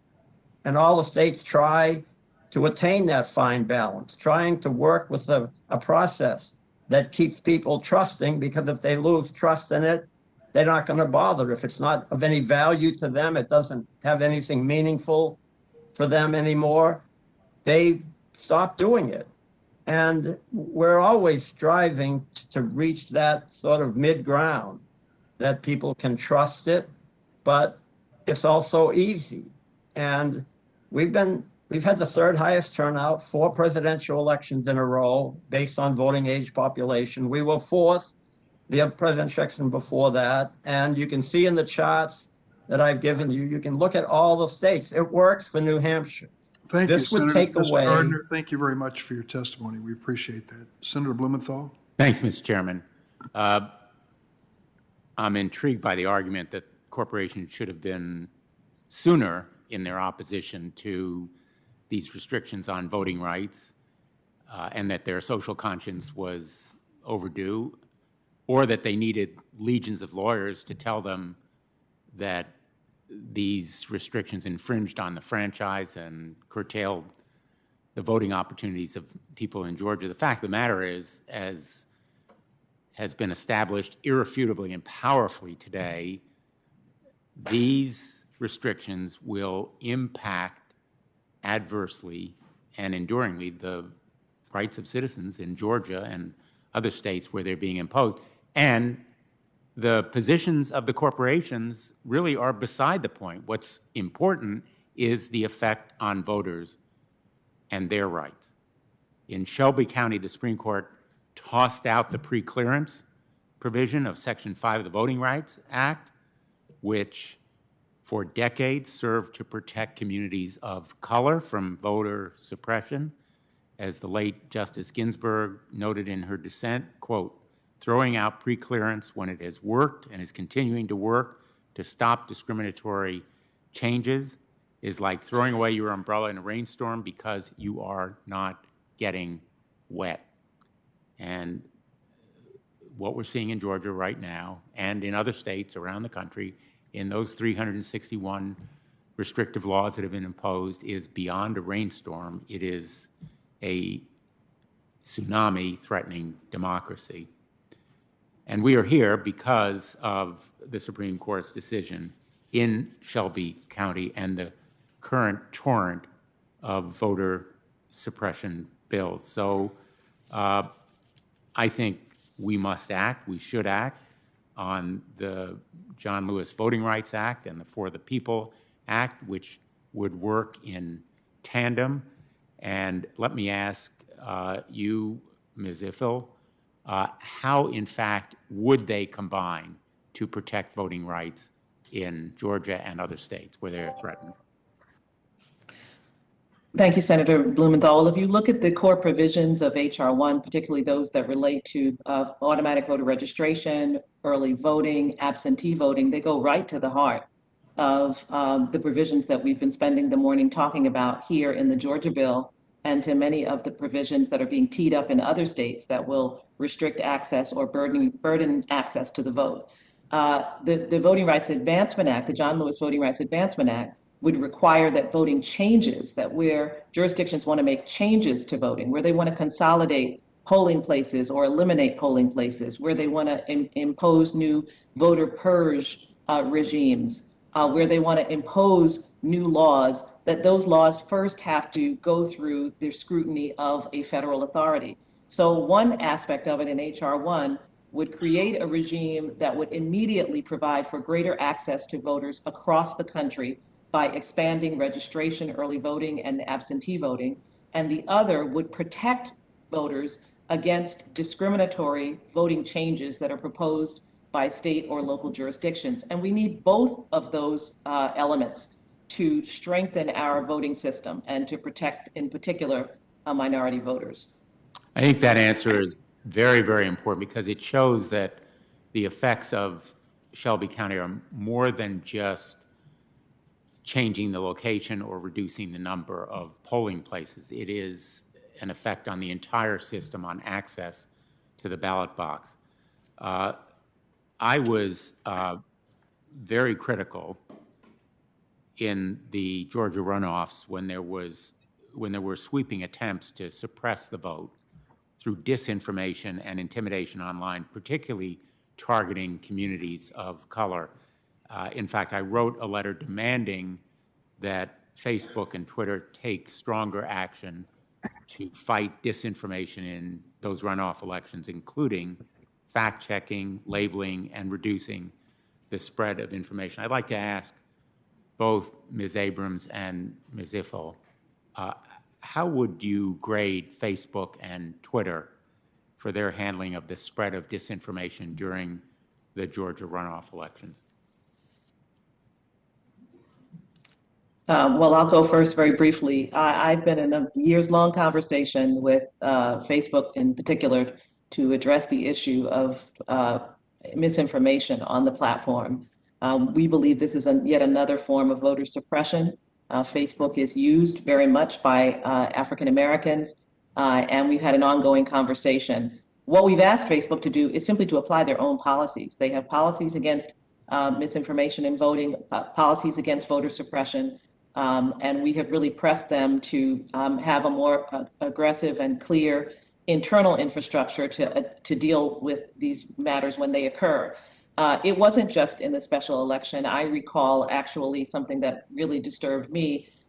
This was not on Facebook, this was on Twitter, when during the counting of ballots in Georgia after the November election, when the former president was discrediting the process, the license plate of a ballot counter was posted on Twitter by someone who wanted to stop the count and to undermine the legitimacy of the election, something incredibly dangerous to those people who were so bravely just doing their civic duty and counting ballots.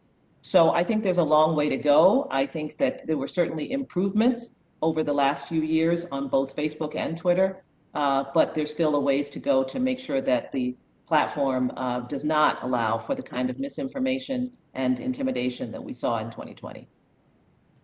Thank you, Senator. And I would simply agree with Ms. Eichel.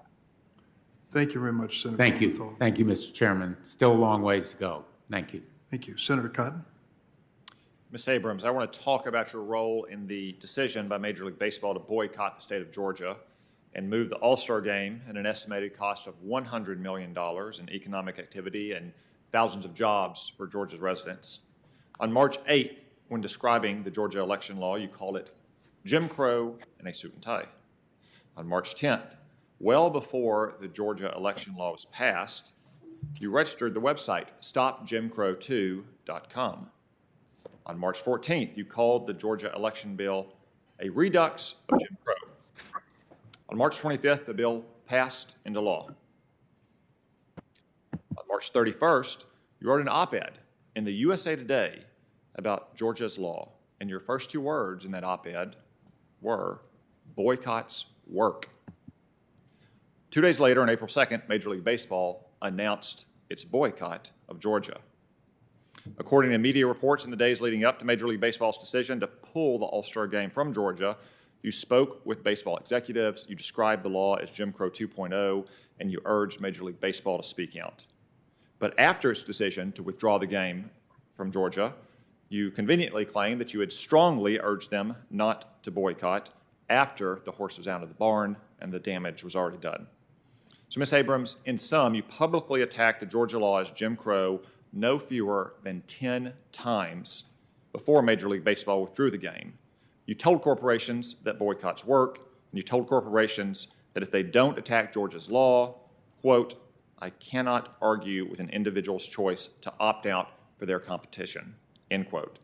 Ms. Abrams, after all these efforts to smear Georgia as a Jim Crow state, do you regret your central role in causing Major League Baseball to withdraw the All-Star game from Georgia? First, Senator, I would not call Georgia a Jim Crow state. I would say that SB 202 is a law that has Jim Crow aspects, and I stand by that characterization because we have, I think, to great detail and great effect explained today why that is so. I also, in line 2 of that same op-ed, I acknowledge that boycotts work because as the progeny of those who used boycotts to gain access to the very rights we are fighting to defend, I recognize the utility of boycotts. However, I took a great deal of effort to explain why I do not think a boycott in Georgia at this time is the appropriate remedy. But I believe it is important to reserve all civil disobedience rights when you seek to achieve the outcome of justice and access in the United States. Number 3, I would say that my conversations with Major League Baseball were very clear about the fact that I did not think a boycott was necessary. I was very intentional about my language. I continue to be intentional about my language. And while I am not the commissioner of baseball, I'm not the head of a corporation, I am a Georgia citizen, and I have every right and responsibility to speak out against laws that will have an effect on my community. And yes, while I certainly regret the decision that MLB made to remove their game from Cobb County and the economic effect that it will have on Georgians writ large, I support anyone who will try to stop this type of bad behavior, this type of racial animus, this type of voter suppression from happening in Georgia or elsewhere in the country, because to me, one day of games is not worth losing our democracy. Thank you, Ms. Abrams. After you spent weeks condemning your legislature for passing Jim Crow laws and telling corporations boycotts work, I doubt that your words are going to be very comforting to the thousands of Georgians who will lose their jobs, will have their livelihood affected by Major League Baseball's decision. I want to turn now to Secretary Bill Gardner. I want to stress again that he's been in office since 1976, longer than 3 members of this committee have been alive. Back in the Army, we had a term for grizzled soldiers who had been in combat repeatedly, not just Afghanistan and Iraq, but sometimes Mogadishu or Panama, or I even served with one guy that jumped into Grenada in 1983. They were called been there and done that. If anyone has been there and done that when it comes to election laws, it is Bill Gardner. You have repeatedly, over decades, reviewed election laws. You see what is before the Congress now in the For the People Act with its sweeping reforms. What do you think this federalization of our state-based election system would do to your elections in New Hampshire, Secretary Gardner? Senator, it would be harmful to our elections in New Hampshire. I go back when the FECA, Federal Election Campaign Act, originally passed, and there was a threshold. States that met the threshold weren't going to be affected by it. And then within 2 years, states were completely taken out of that. We no longer could control the rules for the election of our U.S. senators and House members. Then we went to the National Voter Registration Act in '93. And that act, people of New Hampshire, the local officials, wanted voter registration to be an in-person process. And the only way to maintain that in-person process was if we became exempt from the National Voter Registration Act. And so we passed legislation, made it retroactive to the effective date of that act. That was the only way to get exempt so that we could keep our election process the way New Hampshire wanted it.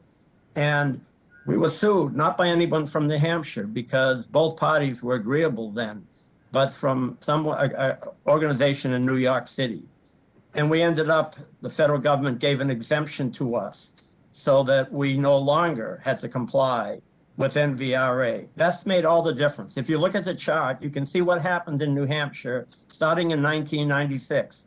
The first time a presidential election happened after the National Voter Registration Act.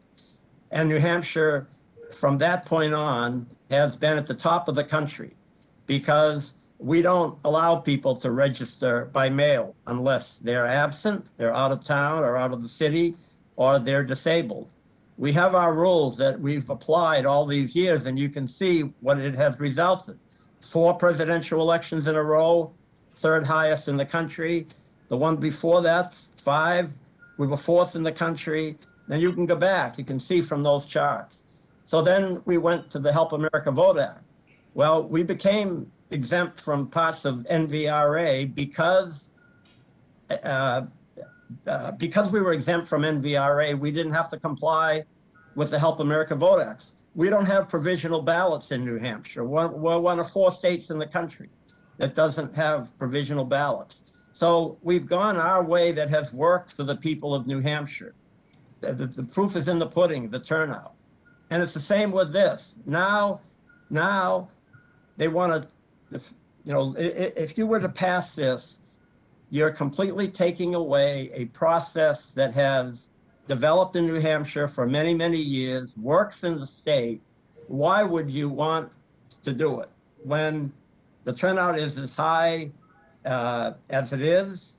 And it's, this is, as I'm listening to all this, it's a pretty sad story in a way, because you have the state of Georgia. There's a New England state, Rhode Island, that actually had a lower turnout in 2020 than Georgia. But states have different ways of doing it that works. That's why I said at the beginning, I don't want Texas to have to be like New Hampshire or Arkansas or California, but why should we be made to be like California in particular, or other states? We have a way of doing it that works for the people of New Hampshire. The turnout is the proof that it works. And this kind of federal legislation is harmful for our way of voting. Thank you, Mr. Gardner. I appreciate your testimony. Thank you, Mr. Secretary. Senator Booker? Thank you, Mr. Chairman. Stacey Abrams, I'd like to direct some questions to you real quick. I just wanted you to continue to specify the difference between absentee ballot IDs and in-person voter participation. I think this thing's been muddled in that, and I would really appreciate it if you gave some, again, clarification why the Georgia laws are limiting particular voters' access. So if you think about thank you, Mr. Senator. When you address the issue of voter identification when you are walking to a polling place, you are demonstrating who you are for the purposes of receiving a ballot, but you are not asked to surrender that piece, that proof. You are not asked to give it to a poll worker who will then be able to retain it in perpetuity. You show it to prove who you are, and then you proceed to the voting booth. Georgia, for 15 years, had a similar situation with regards to voting by mail, but instead of requiring you to put identification in an envelope that will be clearly marked for anyone seeking to steal your identity, it instead said you could use a signature verification process. We took exception to some provisions of the signature identification process after 2018, and in 2019 and 2020, those changes were made to make it more equitable and fair for all participants. That was a change that was necessary, and it worked. In fact, it worked so effectively, we saw more people successfully participating voting by mail. But to now change it to an identification process where you have to surrender your identification, you have to surrender it in an envelope that is clearly marked for anyone seeking to steal your identity, that they can open that envelope and get signifying information about you, either a photocopy of your information or distinctive numbers that will allow them to steal your identity, is absolutely troublesome and should create deep fear in any person considering this. It is not an apples to apples comparison. There is no other form where we say that these pieces of information will sit in a box or sit in an office there is no provision for how long and who can have access to it. It is a very real difference with an absolute distinction that can cause harm to voters. In addition, signature mismatch allowed for those thousands of voters who admittedly do not have the requisite identification to submit. It gave them an alternative process to use, and it has worked for 15 years. There is nothing that occurred in 2020 and 2021 to discredit that process, except that it finally worked for most voters. And in particular, voters of color, for the first time in Georgia's history, successfully used it to actually help change the outcome of an election. My challenge is not with whether it's a Democratic victory or Republican victory. It is that it is a harm to voters, and disproportionately will harm voters of color who are the most likely to lack the identification. But we should also be deeply concerned about disabled voters and older voters who are now going to have to sacrifice their personal private information in order to participate in elections, and that should be deeply concerning to every American. Thank you, Ms. Abrams. Really quickly to Cheryl Eiffel, just in terms of the landscape of our nation on voter ID laws and with regard to challenges to voters, how does the Georgia bill fit into that? And can you give us, in my final 1 minute and 20 seconds, just a vision of what the landscape looks like and why this is so concerning in terms of the changes we're seeing and the effect they're going to have on the right for franchise? Thank you, Senator Booker. I think people do confuse this idea of ID as though we're talking about all one thing. So first of all, Georgia is now one of only 4 states that requires this photo ID for absentee voting. Yes, many states require voter ID, but not all states require government-issued photo ID. So there are 12 states that require ID, but it's a non-photo ID. It can be a utility bill. It can be other forms of identification that connect you to your address. There are some states that require no ID to vote unless you are voting for the first time, and those include Maryland and Massachusetts, Minnesota, Pennsylvania, Vermont, West Virginia, and of course then there are the vote by mail states, Oregon and Washington. So it's really important to understand that when people talk about whether you're for or against ID, there's ID and there's ID. The question is, are you requiring people to have the kind of onerous ID that you have to get by going to the Motor Vehicle Bureau? Even if the ID is free, you have to pay sometimes to get your birth certificate because you may not have it. You have to travel to a Motor Vehicle Bureau in the 21 contiguous counties in the Black Belt in Georgia. The motor vehicle offices are only open 2 days a week. Some only open 1 day a week. So that's really the concern about the ID. It's the kind of ID that is required, and we should not presume that all states that require voter ID require government-issued photo ID. They require some form of ID to connect you with your address. Thank you, Mr. Chairman. I will not encroach upon the time and yield to the great, kind, gregarious, wise senator from Louisiana. I think I'm going to call on Senator Kennedy instead. Senator Kennedy. Thank you, Senator Booker. You're a fine American, sir. Ms. Abrams, can you hear me? I don't know where to look. I hate these Zoom hearings. Yes, sir. In terms of voter confidence in our electoral system and perception of voter integrity and and election, let me start over. I'm sorry. In terms of the confidence that Americans have in their electoral system, do you think we're better off having an election day or an election month? I think we are better off having a process that allows every single American the opportunity to participate in elections. And given that the initial notion of an election day was based on an agrarian economy that no longer exists for millions of Americans, and given the fact that we have a number of Americans who are limited in their access because in states like Georgia, there is no paid time off for voting, I think we have to make every opportunity to make voting accessible to every American. There is no other entity that let me would stop be you denied. because I've got a bunch of questions before you get off the subject and get me off. So you're okay with us not knowing, say, weeks or months after an election who the winner is? Yes. Okay. We have had times in this country where we have not known. Talking about the Georgia bill, help me understand. And I'm not interested in a 30,000-foot view. That's not meant to be a criticism. I'm speaking to myself, I guess. I'm not interested in platitudes.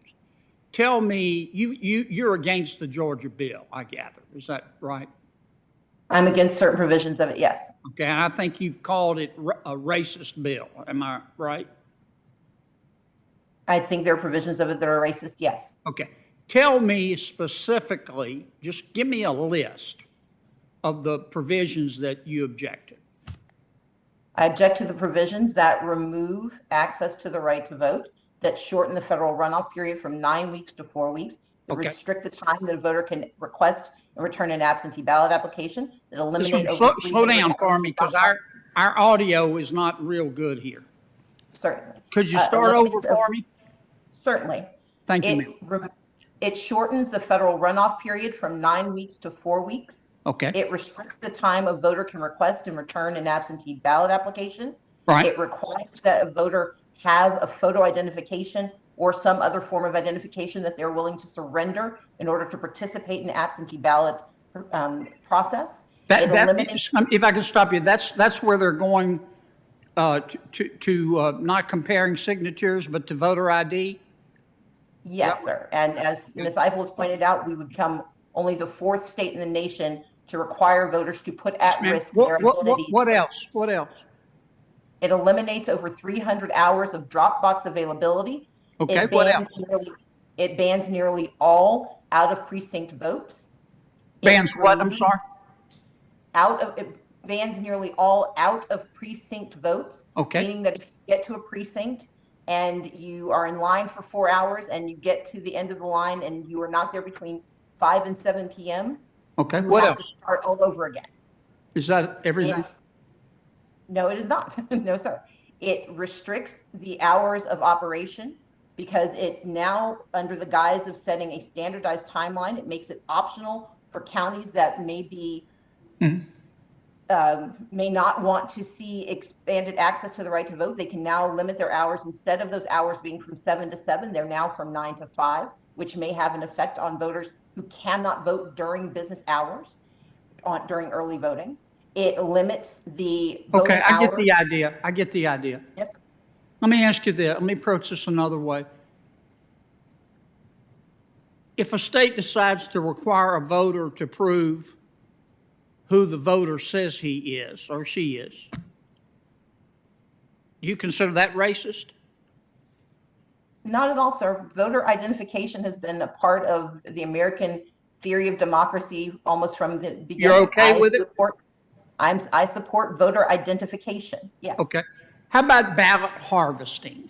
And I heard earlier you were talking about letting the tribal elders collect ballots. I'm not talking about that. I'm talking about where the parties, and believe me, both parties will do it and probably are doing it, pay operatives to go out and help people with their ballots and collect their ballots. Are you okay with that, or are you against that? I don't think it's an either-or situation. I think it depends on what the conditions are, what the rules are, but making it easier for those who want to participate in elections to do so with safely and securely, I think it's So you're okay with ballot harvesting? No, sir, I did not say that. I said because that is a term of art that encompasses a wide range of behaviors, and even I'm sorry, but I'm trying to get down from the platitudes and understand what you're for and against. But sir, what I'm for is help me with this. Let's suppose that the Republican Party wanted to hire people to go out and knock on doors of voters and say, have you voted yet with your mail ballot? And they say no, and then the operatives are told to contact the voter and say, let me help you with your ballot. If you have any questions, I can even suggest who you might want to vote for. And after you vote, I'll collect the ballot for you and you make it easy. Is that okay?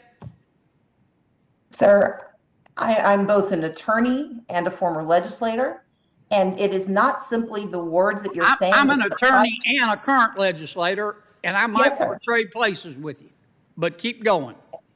And so my point is, as you and I both know, that the context, the rules, and the structure matters. Now, in the very narrow circumstance that you just described, if there are no controls and if it turns into buying votes, Of course I object to that. Okay. But if you look at the piecemeal components that you're describing, and if we are talking about how do we make it easier for voters to participate in elections, I'm not certain what that looks like, but what you described in this very specific and narrow construct, it sounds like you're in violation of a number of different rules, not the least of which is buying a vote. All right, let me ask you one last question. Our chairman's really indulged me here. Do you think it was a smart thing for President Biden to do when he called everybody who supported the Georgia bill a racist? I think that this bill is grounded in racial animus. I think that the language that we are using to describe Can I ask this you how bill, you know that, madam?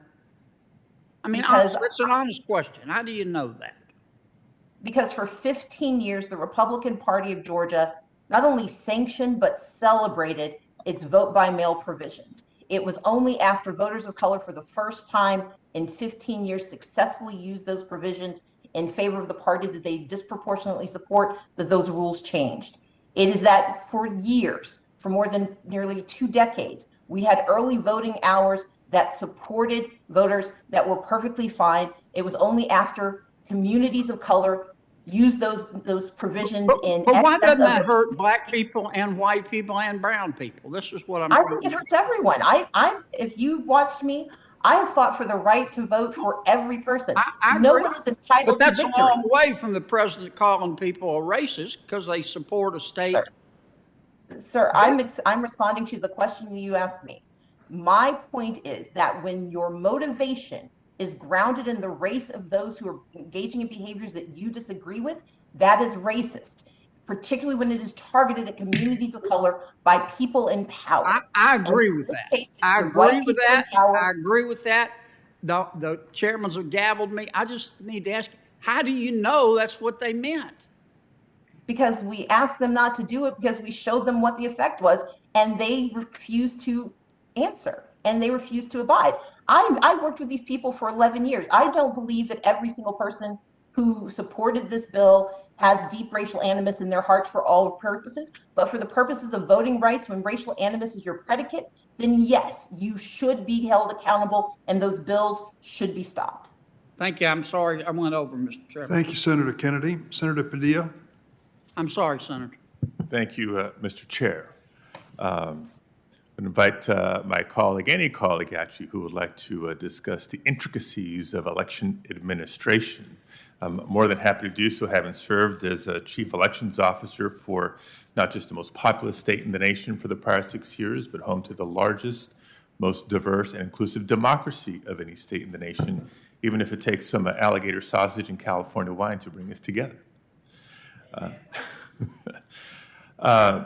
Speaking of, Mr. Chair, I feel in many ways this hearing is a continuation of the quality conversation that was begun by the Rules Committee prior to the most recent state work period, of which I'm a member, as is Majority Leader Schumer, Minority Leader McConnell, and other leaders on this topic. And I raise that because in that hearing, some of our Republican colleagues raised the frame of working to make it easier to vote, but harder to cheat, as if it's some sort of mantra or guiding value. It was referenced that that was inspired by partisan action on election reforms after the 2000 presidential administration. They have seen and heard firsthand a lot of Republican secretaries of state in recent years use that mantra, easier to vote and harder to cheat. And in some ways, it's actually a helpful prism, because it seems like we've done a heck of a great job on the second part, the harder to cheat.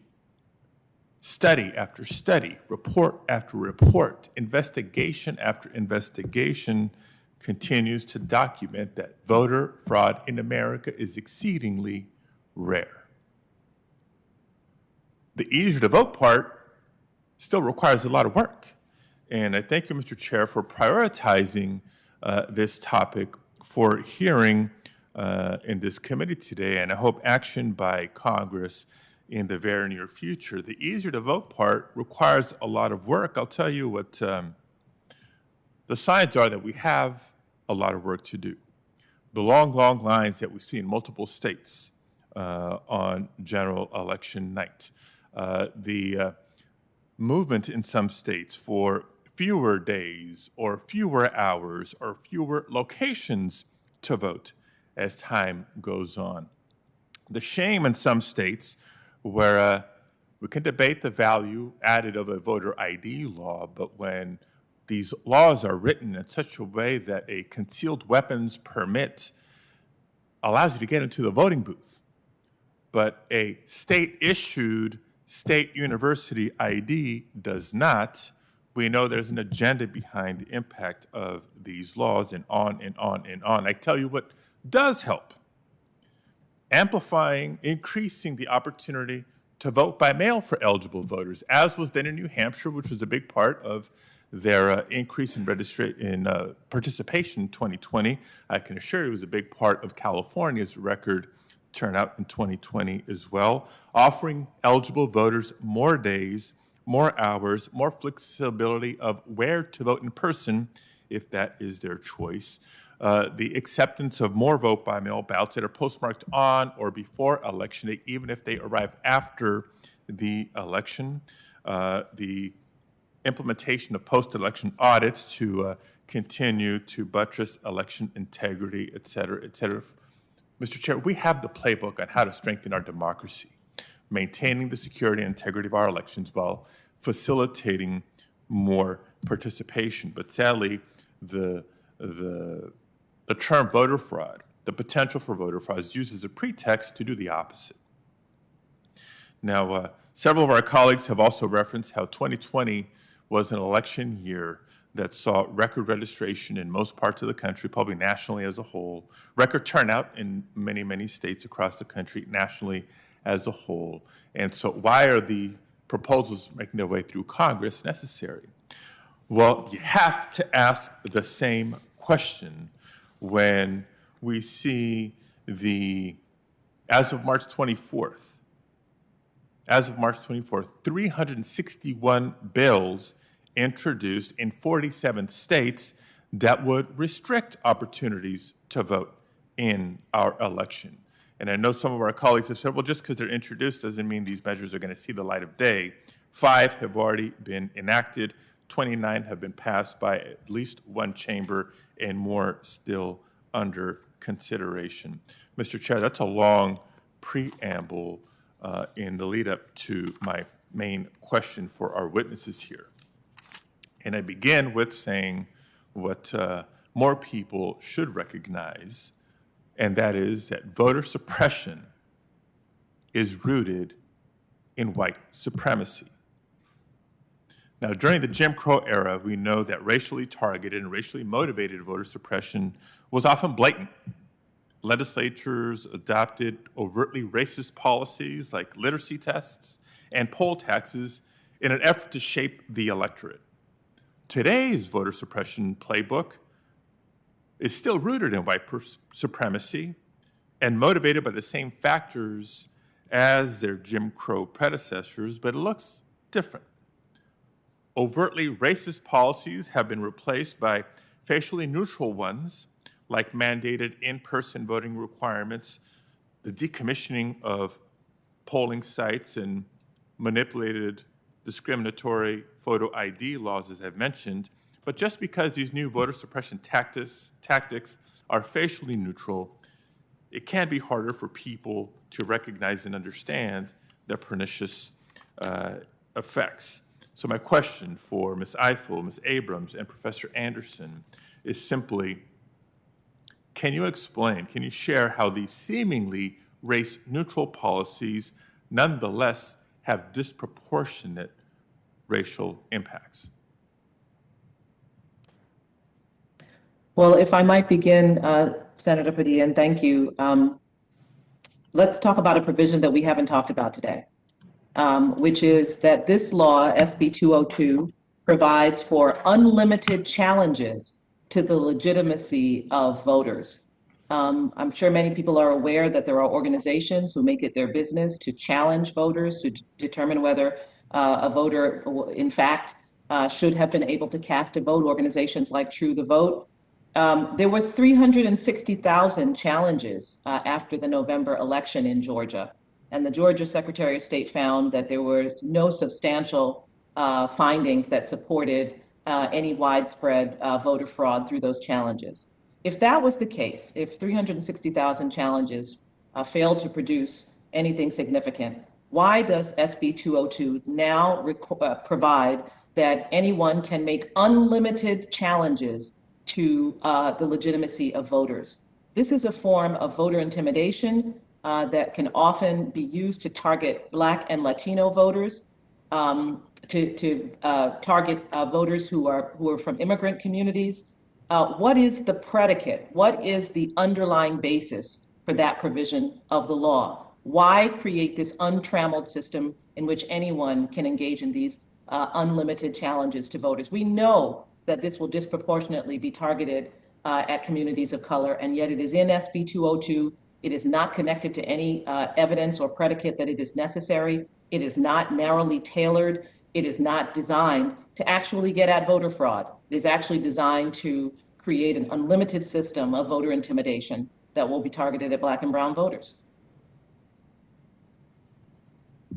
Ms. Abrams?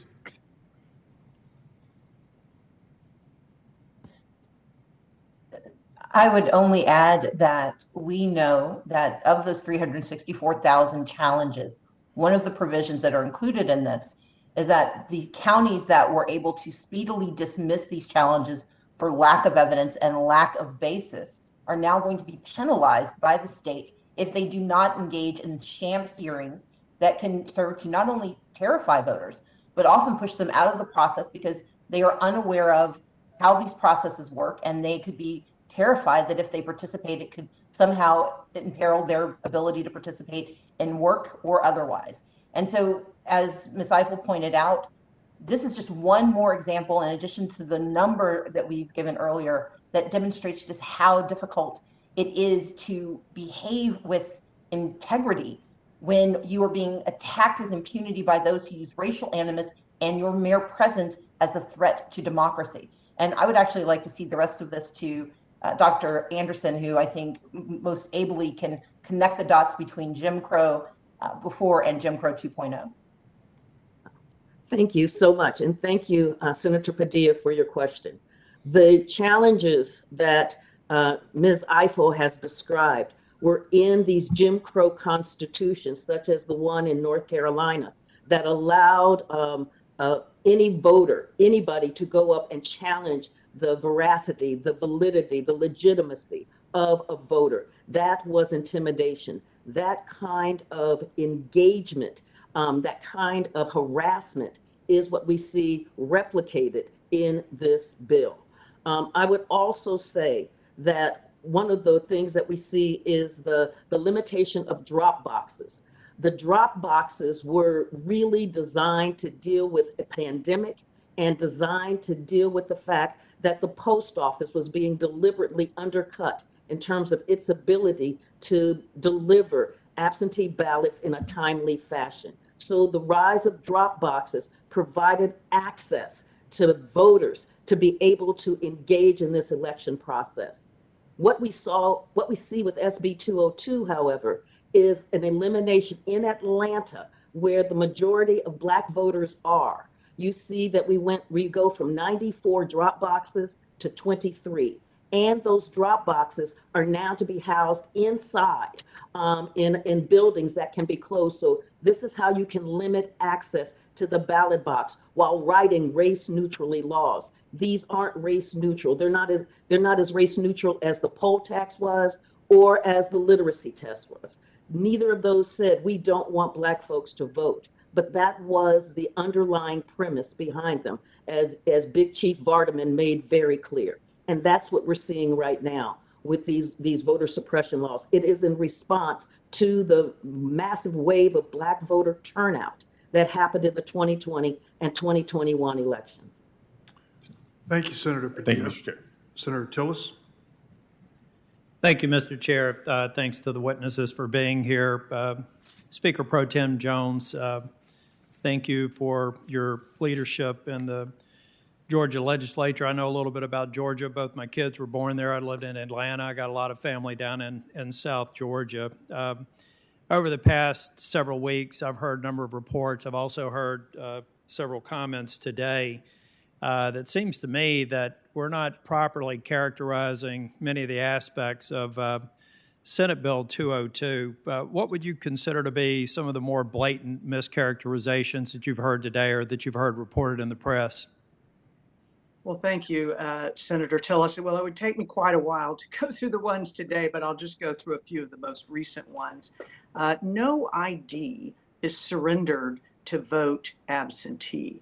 The exact same voter ID requirements that are in law and have been in law to vote in person are now simply going to apply to absentee voting. Ms. Jones, how does that, Ms. Jones, if I may, how does that work?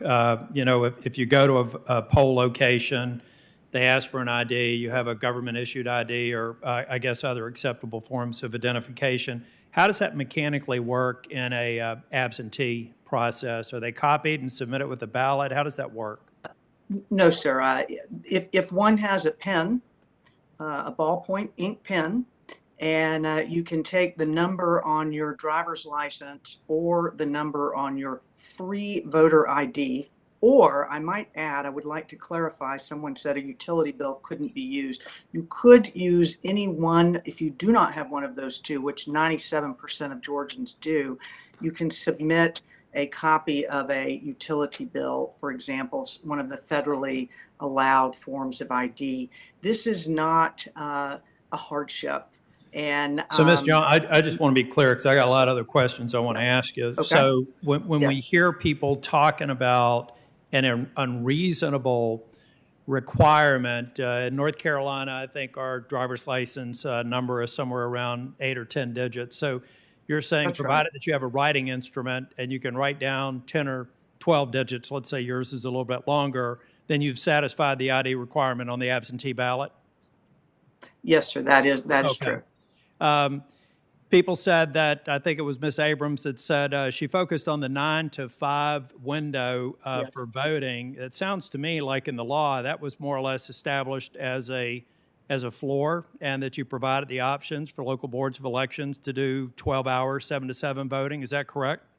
That is correct. We had 134 states that offered fewer hours than 9 to 5. And so it is expanding the number of hours available for early voting. How in about most counties. the assertion that was mentioned by one of the other witnesses, I can't recall who it was, that said that providing water to your elderly parents or grandparents could get you in jail? Is that a part of this bill? No, sir. The just as has been in long time current law and is in most states and probably your state, there is a protected distance that was frankly being gained and manipulated during the last 2 election cycles by activists and candidates handing out items of value, sometimes with their logo on it. And this simply puts right. So it's another mischaracterization. That's what I mean. All this stuff is mischaracterization. I think it's important to point out that in Georgia you have just under 4 weeks of early voting. Is that correct? We have 3 weeks of early voting, which is quite expansive. Okay, and that includes Saturday and Sunday option. Is that correct? It mandates 2 Saturdays in Senate Bill 202. Previously, only 1 Saturday. And the option for Sunday voting. And two Sundays are absolutely available. And only, may I just say, Senator, only 16 counties utilized Sunday voting in 2020. Yeah. But all 159 counties are able to utilize it if they so choose. Is the provision for drop boxes driven more by the logistics of where you can secure the drop box to prevent tampering? What was the prior witness said you went from 90 to 24 in Atlanta, Fulton County area. Was that just based on the numbers are somewhat where you could have secure different from drop that. boxes? I live in Fulton County and there will be sufficient drop boxes, but we never had drop boxes before 2020. Yeah. They were purely put in place by the state elections board out of social distancing concerns. Well, I certainly am optimistic we won't have social distancing concerns at the time of the next general election, but should we have them, the law also allows for the state elections board to take them back to the way they were during the pandemic, which was outside of early voting locations. But for security reasons, we had drop boxes that were overflowing because they were not monitored. No one was watching the camera on them. This will make sure that every vote counts. Well, that seems rational to me. Mr. Chair, I have to associate myself with Senator Lee's comment. You know, this has been a contentious hearing, and these sorts of hearings can be. This committee rightly has our members with our differences on it, but I really believe that we need to start getting the facts on some of this, on some of the voting laws. I don't think setting the premise with Jim Crow 2021 is a particularly productive way to get people to talk about states like Delaware that's only currently implementing early voting. States like North Carolina, we were the first to cast ballots in the last election cycle. You could start casting your absentee ballot in September. We do allow for weekend voting. We have a lot of early voting sites, and yet when I was Speaker of the House and the gentleman that went behind me have had those bills, even by members of this committee, being Jim Crow bills. And the fact of the matter is we've had increased participation among the African-American demographic and the minority demographic. There does seem to be a number of states that I'm sure we'll never have a hearing on here. I think Ms. Abrams even said they're behind the eight ball. I think they're right. I think if we had some of the restrictions that we see in other states and southern states, then we would be probably rightfully insulted, and yet they get a pass. I hope that the people of Georgia and that the American people will get past some of the misinformation, the 361 bills that's been referred to repeatedly in this hearing. If you look at it, I, for one, think cleansing voter rolls to prevent dead people from voting is not a bad idea. And if you start decomposing, if the record's going to be open, I'm going to provide something without objection that really breaks down these bills to say maybe some are going outside of the lanes, but not 361. These are games that are being played. I've got an article here that, without objection, I'd like to submit to where fundraising on aspects of the Georgia bill that never made its way into law. I don't even know if there was a serious amendment ever considered. It looks like a lot of people are creating a lot of noise at the expense of identifying legitimate areas where we feel like voters don't have the right to vote. I believe in North Carolina characterizing my laws, a law that I ratified, a law that was passed by almost 70% vote in a majority Democrat state. In fact, Republicans are third behind unaffiliateds. Almost 70% supporting voter ID laws and integrity laws. I think that the Georgia law has more to do with election integrity than voter suppression, and I hope that we can get to a point to find the real offenders, weed them out, but not necessarily have these circular discussions where I'm sure fundraising emails will go out and people will be talking about protecting voter integrity, but they're not getting anything done. Speaker Pro Tem Jones and the rest of the witnesses, thank you for being here today. Thank you, Mr. Chair. Thank you, Senator. Thanks for everyone for participating in this. Yes, Jim Crow 2021 is a provocative title. It certainly raised the interest level in this committee. The participation today is an indication of that. I think this is a serious issue. I'm glad that Professor Anderson was with us, though she may not have had as many questions as others. She put it in a historic context. There was a time in our history when people were boldly stating what their intentions were with efforts at voter suppression. Not so often now. And yet we have to be honest and take a hard look. Senator Tillis stepped out. Measures like a North Carolina law that required strict voter ID and limited early voting, which a federal court found, and I quote, targeted African Americans with almost surgical precision, close quote, and determined that the state legislature, quote, enacted the law with discriminatory intent. That is not from the 19th century, nor even the 20th century. It is modern times. Measures like a Texas law implemented mere hours after the Shelby County decision, a law that was ultimately determined to violate the U.S. Constitution by a federal court because it wrongfully discriminated against the state's black and Latino voters. Here's what troubled me, and I tried to say at the outset. It appeared that the people who ran the elections in Georgia in 2020 were willing to stand up to the President of the United States when he personally called the Secretary of State Raffensperger, and in a veiled threat suggested he might be guilty of a crime if he didn't set out to find the votes necessary to make Donald Trump the winner in Georgia. And he resisted that effort. I respected him very much for it. I think it took a lot of fortitude on his part, particularly as an elected Republican.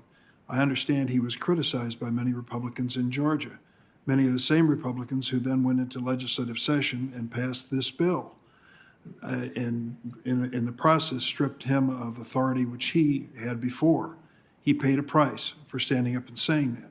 And the troubling thing that's never been answered, and asked over and over and never answered, what was the incidence of voter fraud in Georgia that caused that legislature to come in and change so many versions of the voting law after 2020 and after the special election in 2021? There wasn't any instance of voter fraud. Senator from North Carolina raised the question of dead people voting. How often does that occur? Well, President Donald Trump said to Raffensperger, we think there are 5,000 dead people who voted on the rolls in 2020. Raffensperger's reply, there were 2, Mr. President. They were wrong. They never should have done it. But 2 out of nearly 5 million votes. It is just, it defies logic to think that we're in a position now where we are changing the laws of a state after it's produced record turnouts and after there's so little fraud and still the efforts are being made to make a substantial change. Do I understand Senator Blackburn is online?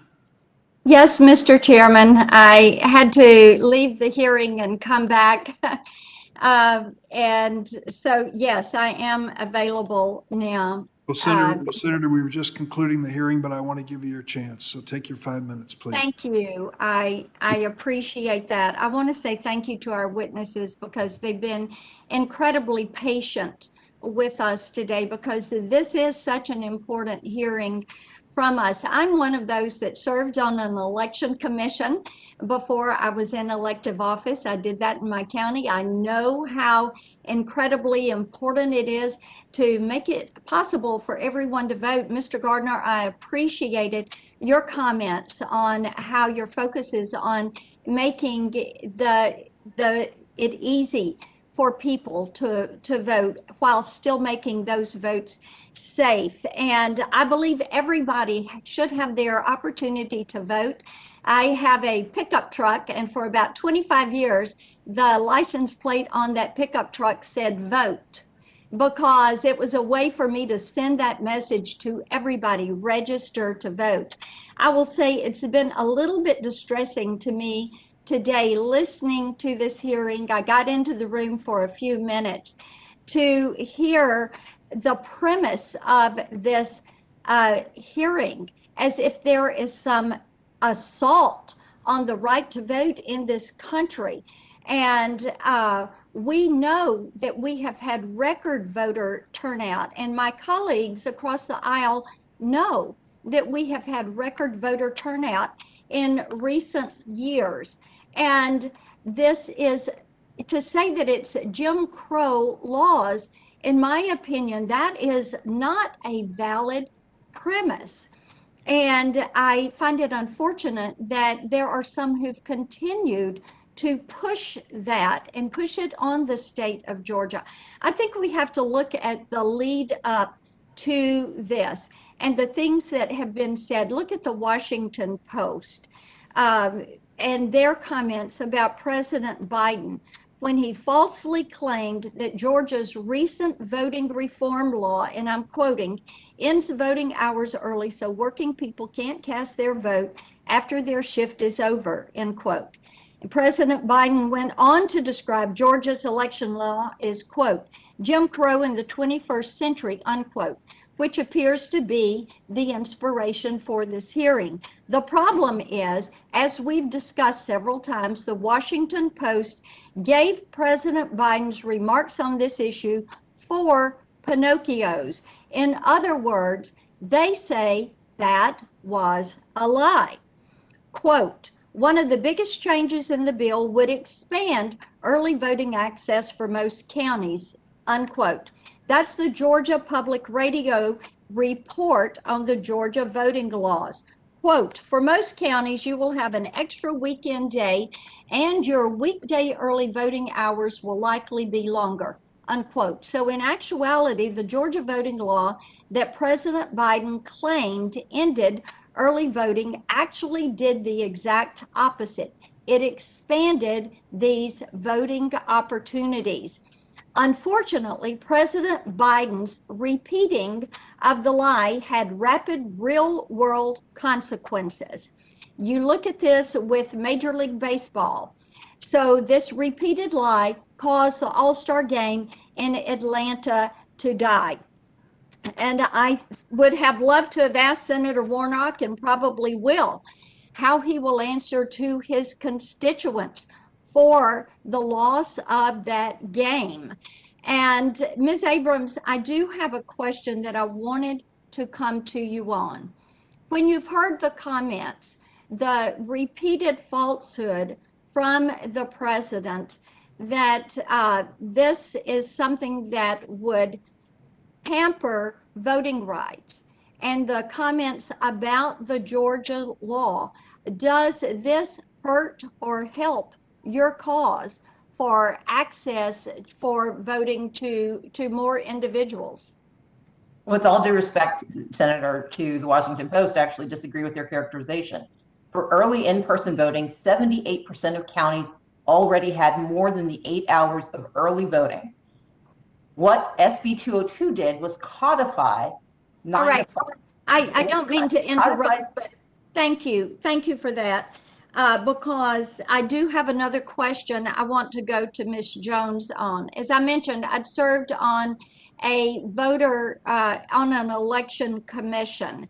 And my question for Representative Jones is about the voter rolls and the updating of the voter rolls. We took this as a very serious responsibility and worked hard at updating voter rolls. When you talk about the legislation that is being pushed, they would disallow counties to update their rolls. Therefore, mail-out ballots would go to people, as we saw in 2020, that no longer live in an area, or individuals that are deceased. And people saw hundreds of these on social media. So talk with me about how this process of going through and cleaning up these rolls adds and underpins the accuracy and the integrity in the elections. Thank you, Senator. It is incredibly important to have so that you can have integrity in elections, that the voter rolls are not only cleaned up, but that there's also some security on the back end, because we did have voters receive multiple absentee ballot requests for previous occupants of their home or their apartment. And so that is why we also put the reasonable requirement in absentee ballots that they list their driver's license number or their free voter ID. And there's other provisions if they're one of the 2 or 3% of Georgians who don't have that. But the two go together so that we want every voter to cast a vote, and we want every legitimate vote to count.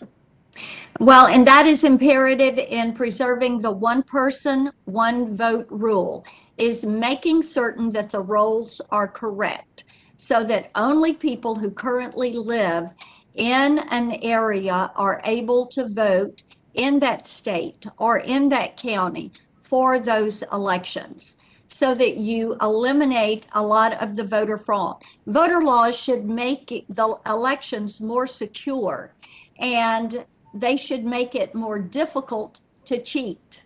That is how we preserve the integrity in the election system.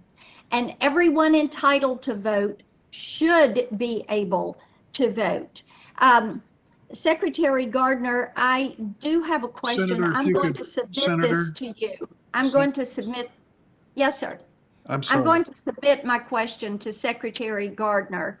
because you've been generous with your time and the hearing has run very long. So, Mr. Chairman, thank you for letting me get a couple of questions in. Thank you, Senator Blackburn, and Mr. Gardner will receive the question. I hope anyone who does receive a question among our witnesses will respond in a timely fashion.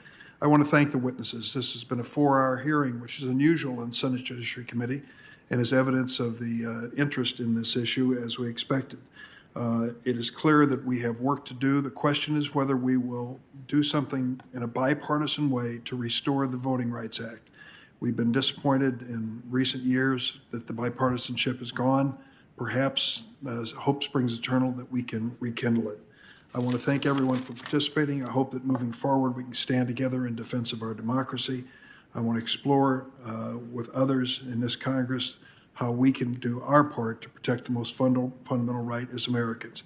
This hearing will stand adjourned.